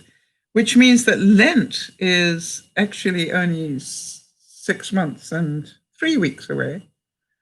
And Valentine's Day is just 6 months and 3 weeks away. Christmas is down to 153 days, people, coming up really fast. And so, you look at it and you go, wasn't it yesterday? And I was saying this at lunchtime today. Wasn't it yesterday I was saying that Christmas was 200 days away? Didn't it feel like yesterday? It's now 153 days. It's going to catch up on us really quickly, people, which means we only have 4 months to get our Christmas cards into the mail for overseas Christmas cards.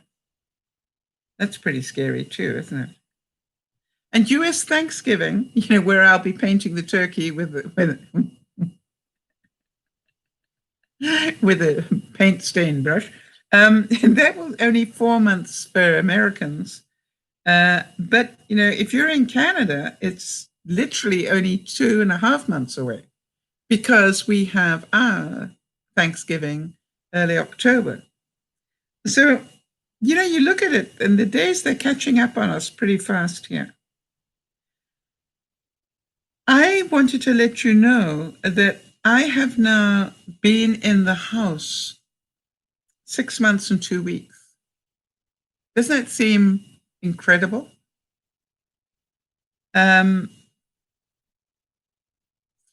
It's like I now completed 2 seasons here, the winter and spring, and we are now well into summer.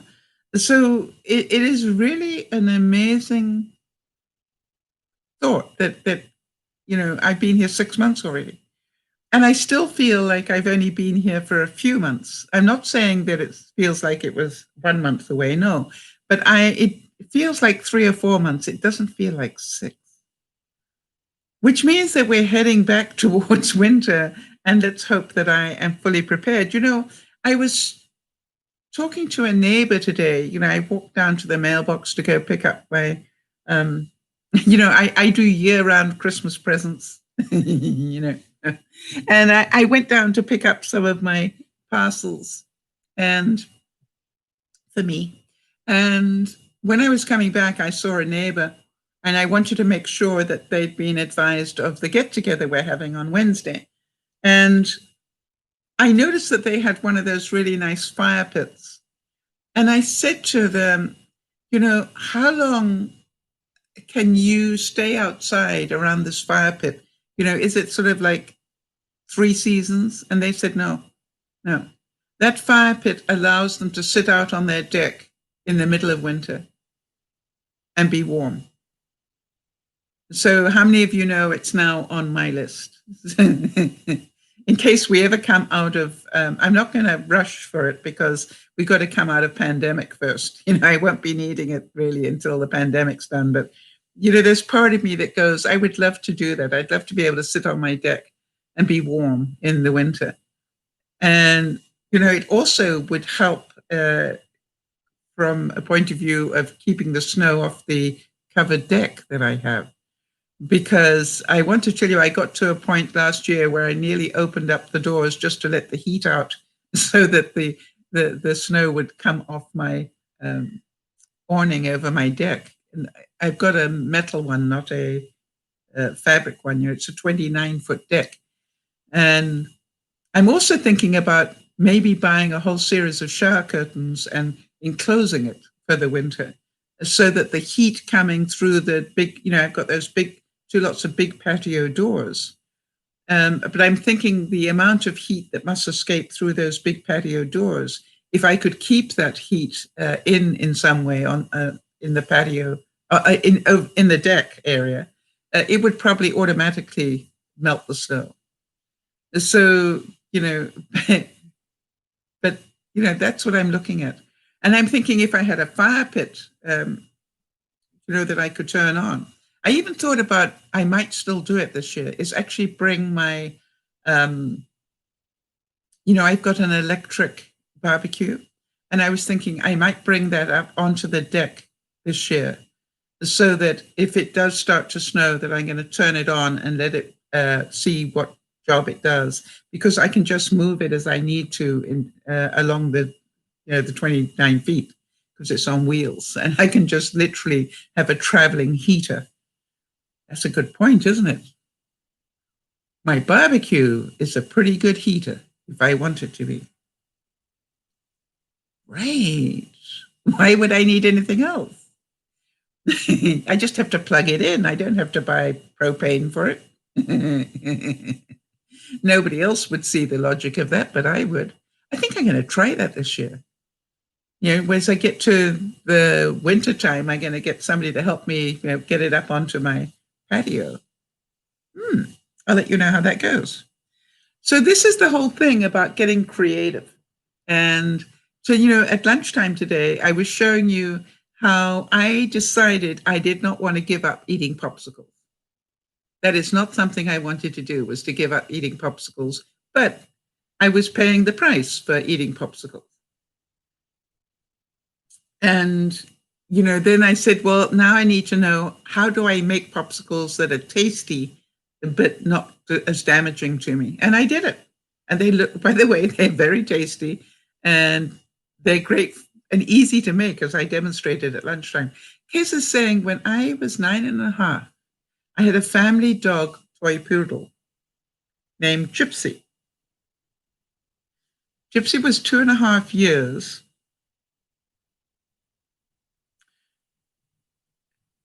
And who helped a black kitten that her sister brought home, free from a pet store, by producing milk for him to drink. Wow. Nada, good to see you. I was talking about you earlier.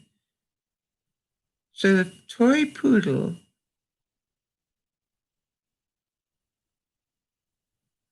helped a black kitten. Isn't that amazing? And so that's a cross breed, that's a cross.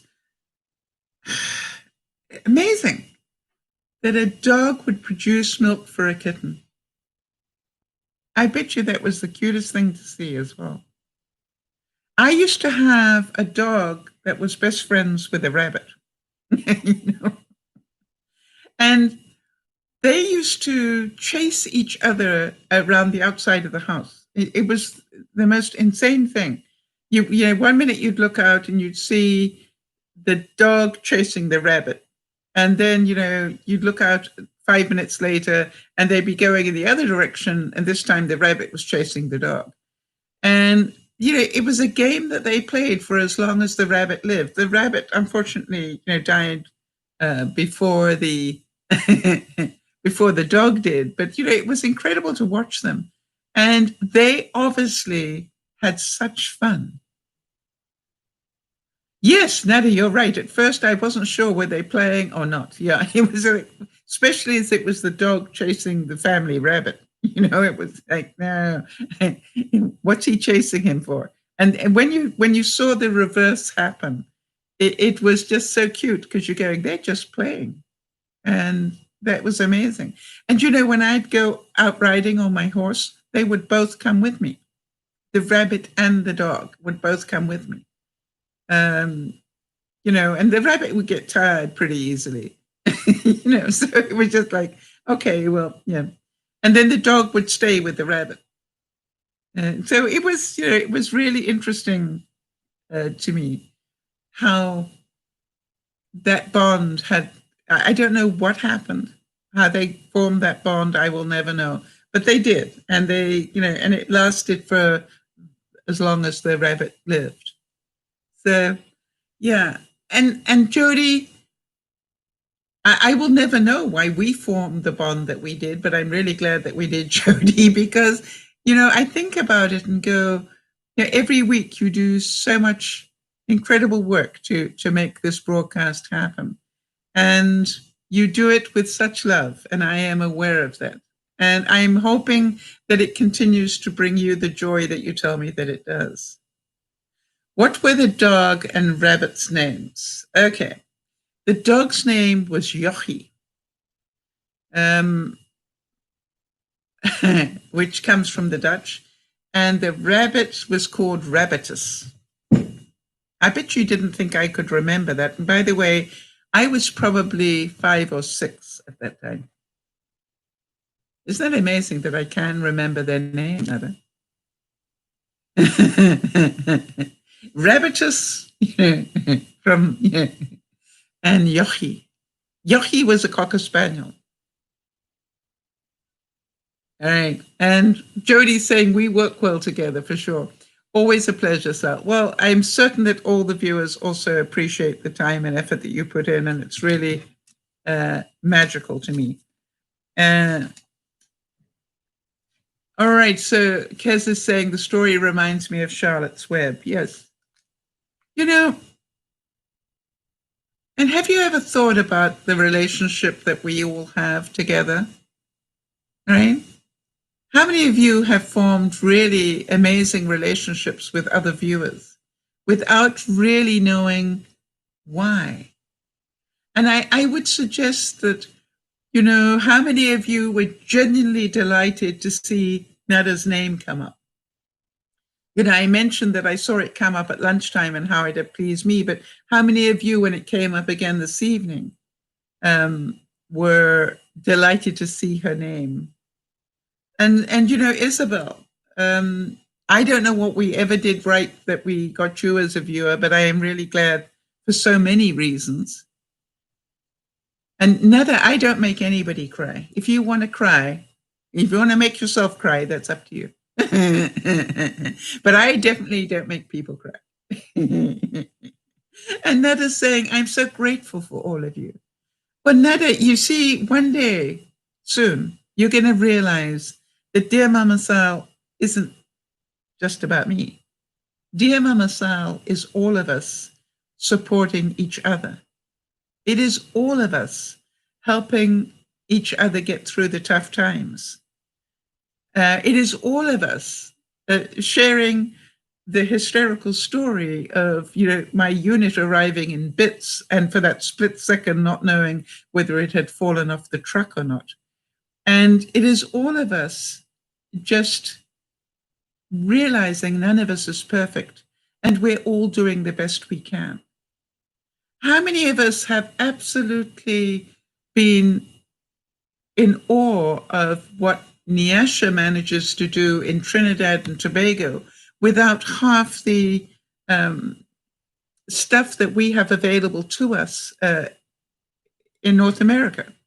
When you look at all these things, you realize that this is a community. Yes, Nada, exactly. And Nada, I hope you always know that we're here, right?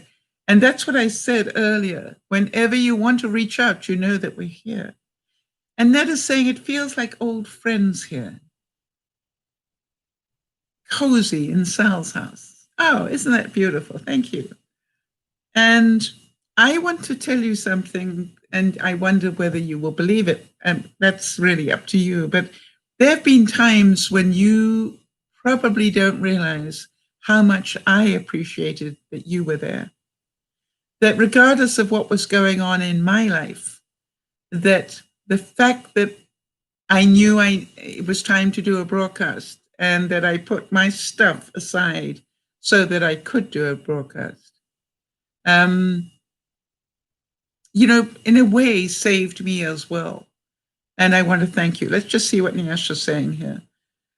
Before you end the broadcast, I'd like for you to put in some thoughts and prayers for our country, please. Trinidad and Tobago will be getting a Category 1 storm.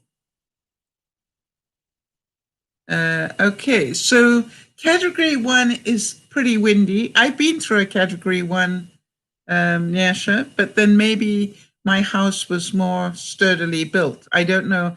Is your house built with brick, or what is your house built with? Yeah, and prayers for the whole world as, we try and cope with what's happening now.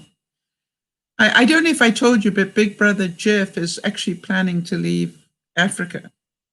I heard that not so long ago.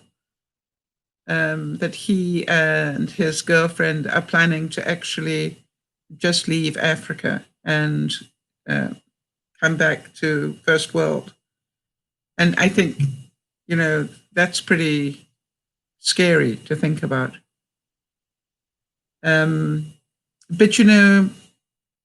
they're in a situation where they're both basically retired and they have the money to do it. So why not go and live in the south of France for a while? And for as long as you've got to be happy, I think it's a good idea. And some of us, really need to have a look at that bucket list that we've got and go, how many of these things do I want to get done? Because if you wait until the end of the pandemic, it might be too late. That's the other thing.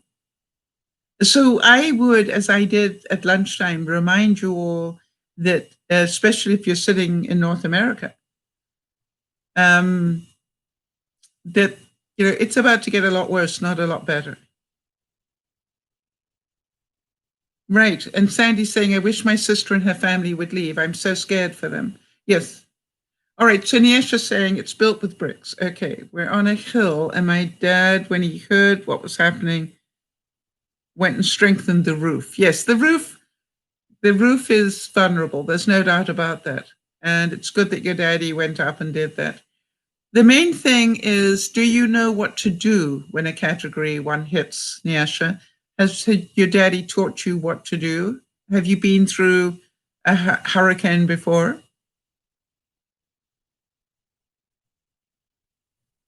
Yeah, Ned is saying this too shall pass. Yes. And you know something, Neda, what if you say, this is here so we can learn that we are stronger than we think we are? I did something really strange today. I ordered up what I call a survival pack of seeds, enough seeds that if I really needed to, that, would keep me going for a few years. Now, I'm hoping that I never need to plant them. But, I also know that by the time other people realize that they need them, they won't have them. They will be sold out, and maybe I can help other people. And so, I look at it and go, we can do this together. I'm looking at my community here, and as you probably all realize, I'm busy sussing out who have I got in this community. Who are the people that do things, don't talk about it, but actually do things, because we're going to need them. Niesha's saying, I've never been through a storm before. All right, but it's currently at an orange level. You don't know what that is. Okay, let me tell you. Orange means that it's pretty dangerous, but not critical. When it goes to red, it means everybody, be aware you are now in the danger zone. So what can happen? Niesha, your homework tonight is to really do a bit of research on Category 1 storms. The winds, I think, I can't remember what the winds are on a Category 1. Probably, we had a Category 1 here in southern British Columbia a few years ago. I was quite surprised.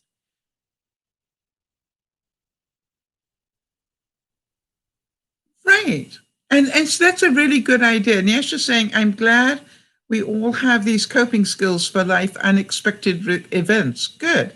I'm in and out of sleep tracking this storm. Now, that's being aware. Was it scary? A little bit, right? The windows rattled a bit, and I'm not used to that. Not nearly as scary as the earthquake that hit a few years ago, where it sounded like a freight train coming right for my bedroom window. And before I literally thought there was a train coming my way. And that's what it really sounded like. The Polar Express was just outside my window. And the next thing I knew, the earthquake went through, and it literally did this. And it happened so quickly, I didn't have time to get in a door frame or something.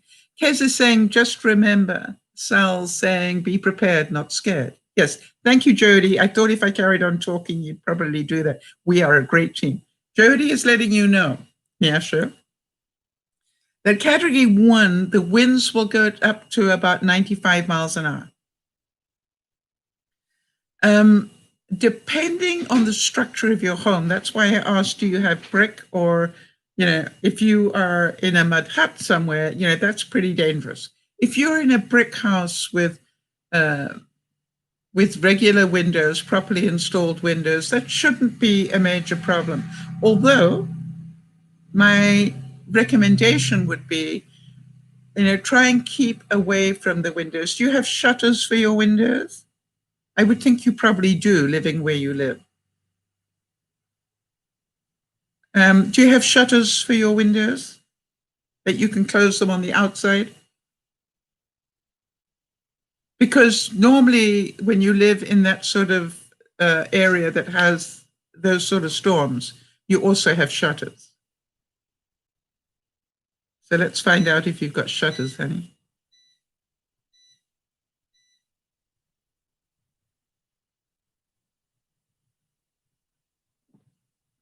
No shutters, just normal windows. Okay. So what I remember about being in the category 1 is the windows will rattle. Okay. Now, if the windows, are not very old or whatever, you could end up with a window breaking. So a good idea, Nyasha, is when that goes from being an orange to a red alert for this storm, I would do whatever I can to get far away from the windows. All right. So if you can sort of maybe, how many windows are there in your bedroom, for example?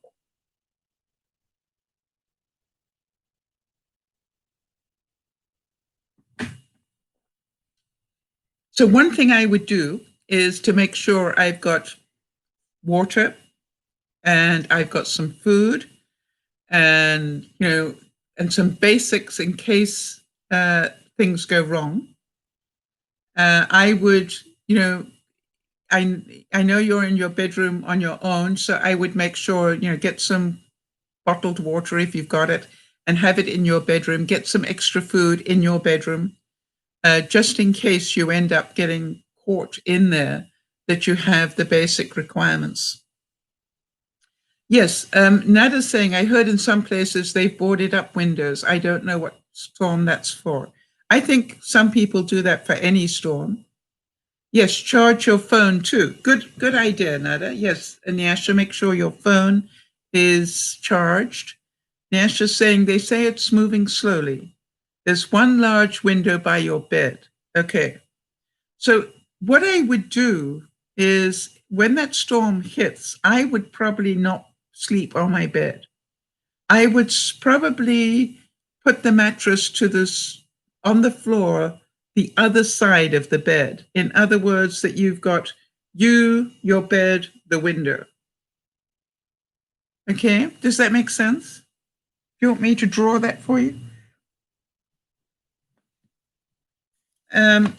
So that, if the storm is really bad and that window pops, if this is the window here, all right, what I would do, and if this is your bed, I would be this side of the bed. So if this window pops, you've got the bed as some sort of protection for that. But what I would do is I put the mattress on the floor so you're comfortable. Of course, have you got enough room to sleep under the bed if you really got scared? I don't know how high your bed is. I can't sleep under mine. It's got a mechanism under there. So that is one thing that I would recommend. Just be aware, that a window could pop. So be prepared, not scared of that. And you're saying, well, how can I not be scared if a window might break? Well, this is called do the best you can. So what could you do? Have you, I would, good, Nyasha. So have you got a comforter or a duvet or something on your bed? You see, if it's blowing really hard and the window pops and you're covered with a blanket, it's not going to do you too much damage. But if you are sleeping on top of your bed and that window pops and lands on you, that could be, more dangerous for you. Nada's saying, because Nada's really helpful, she's saying maybe sleep with the bedroom door open, so it's easier for you to be able to get out of that room. Yes, maybe you don't want to be in your bedroom when the storm hits. Maybe you want to be, in a center part of the house away from the windows. Do you understand what we're saying? And Kez is suggesting make sure you have a torch with some batteries or some candles in case the power goes out. Yes, also, I would definitely get some water in saucepans and maybe put some water in the bathtub in case you need it. Oh, listen to Nyasha. This is so cute. In case of no electricity, I won't be able to attend Sunday's broadcast. It's okay, Nyasha. So this storm is coming in now, is that right? What I really would do that, and maybe your parents think you're being overly careful, but if one of the things, two things can happen. You can end up without electricity, and you can also end up without water. So what I do whenever there's an emergency situation is I fill up saucepans with water. So I know if anything happens, I've got fresh water. And also what I do is I actually have two different flashlights that are wind-up ones. Do you know what I mean, Yasha? They don't take batteries. You actually wind them up. And I can charge my phones with them as well. I have one in the car and one of them in the house, although I don't know where the one in the house is at the moment, but I do know where the one in the car is. So that if anything happens, I can literally just keep winding. It'll give me enough battery to get my phone charged. It hasn't made landfall yet, but before I came to the broadcast, I checked on the updates, and it's slightly severe. Okay, so now here's the good news, Nyasha. A Category 1 can blow over and not do any damage at all, except it'll sound nasty. So I just want to make sure you're prepared and not scared. I would much rather that you end up going, well, it wasn't nearly as bad as Sal suggested, and I've had to throw all this water away. Yeah, I'd be delighted. So it hasn't hit landfall, but it's on its way to hit landfall tonight.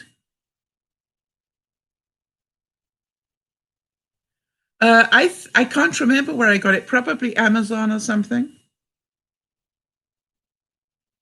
Well, yeah, sure. That's what we do, right? We help one another. That's the whole point of us being here, is to be able to help you in a moment like this. Now, have you got, as long as you've got electricity, please keep your phone plugged in, right? So it's got maximum charge in it. So if the electricity goes out, you've got a fully charged phone. I would also do the same. Do you have a laptop or a regular computer? If you've got a laptop with a battery in it, I would make sure that that stays on charge as long as possible. Anything that has to do with communication, all right? Because that's what happens. Trees fall down, and then the landlines go, and you can be without water and you can be without electricity. All right, it looks like it could come through at 2 a.m. Could I ask a favor of you, Nyasha? Could I ask you to let me know if you are okay tomorrow, so that I can put up a notice for everybody so they can know you're okay? Would that be possible, that you send me an email? If you have electricity and if you are okay, obviously. But I am certain that viewers here would want to know that you're okay. So if I could ask you to be accountable to us for that, and if if life gets in the way and you can't do it, we'll understand. But as soon as you can, let us know that you're okay. Yeah, plug it in. And Nyasha, you can, You can contact me through Messenger or email or anything that works, just to let me know you're okay. That, the storm has crossed over and you're okay. And then I'm going to presume that if you let me know that it's okay for me to tell other people. Yes, Kez is saying you can find those wind-up torches and wind-up radios at camping stores. Mine does everything, of course. Mine is a radio, a flashlight, and a USB charger. All in one. And I don't think it cost me more than about $20. But it's so nice to know that I've got that availability if I need it.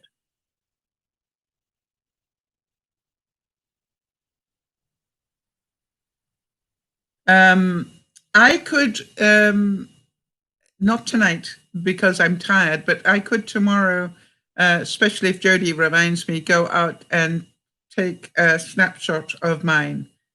Or if you like, Nada, I will, bring it to the broadcast on Sunday so I can show you.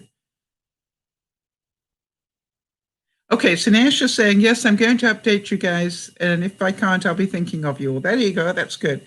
Whenever I can. Definitely inform us as soon as you can. All right? Thank you. All right, I need to get out of here and get some rest. So this is DearMamaSal saying, Nasha, stay safe. And just think, be smart, right? Think about, be prepared, not scared. What if the window popped? Am I straight in the line of fire? And if the answer is yes, then put a barrier up between you and that window. If you've got curtains, close them. It's part of the barrier.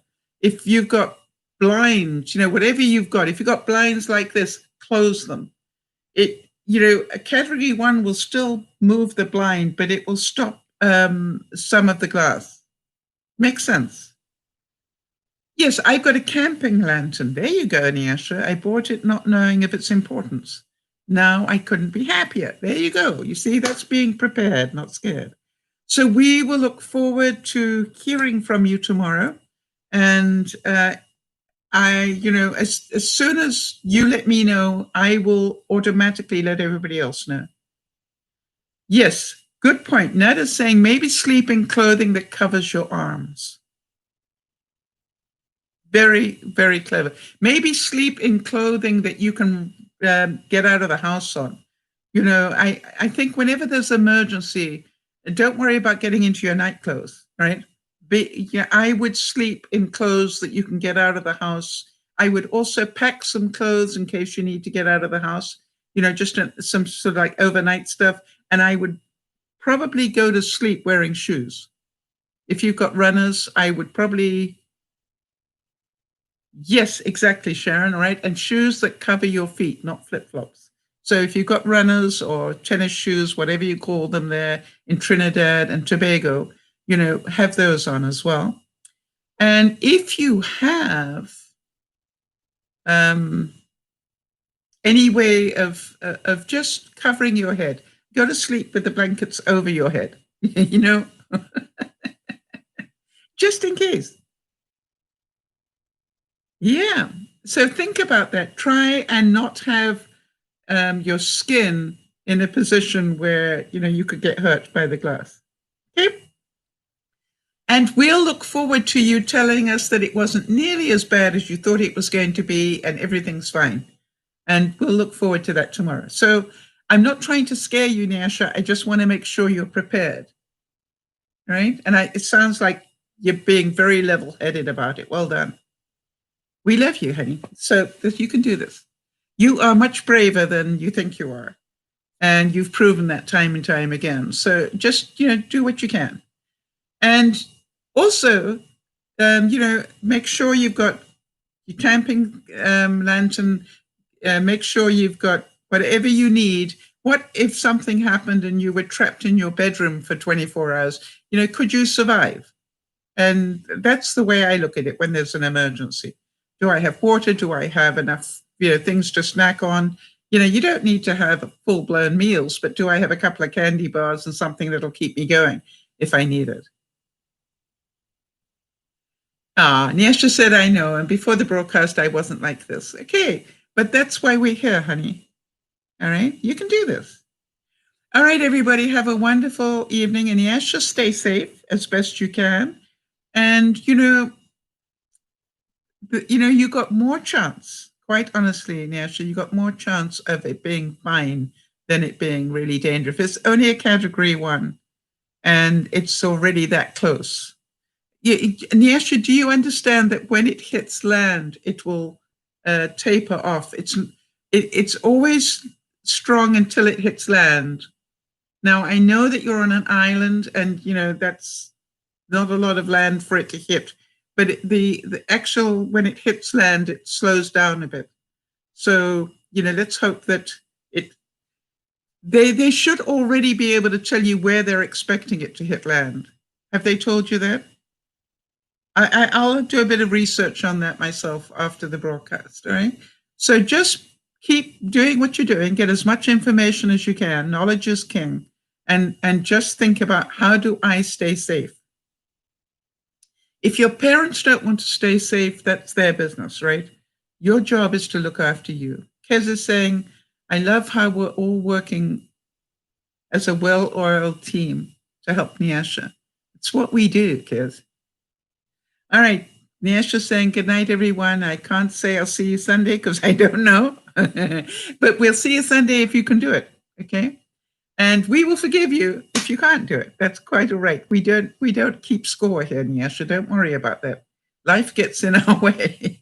This is DearMamaSal saying, stay safe as you can. And we will speak to you, hopefully. We'll have good news about Nyasha on Sunday, if not before. But I do promise that if I hear from her, I will let you all know that she is safe. The rest of you, please stay safe. Please be doubly careful of the pandemic. The tendency is to think that the worst is over. I don't believe it is. Be careful. This is DearMamaSal saying, look after one another as we do, but please, above all else, look after yourself. This is DearMamaSal saying, thank you for Smile Time. Thank you, Jody, for all the laughs and all the Golden Girls stuff. It was awesome. We'll see you on Sunday. Bye-bye for now. Maybe.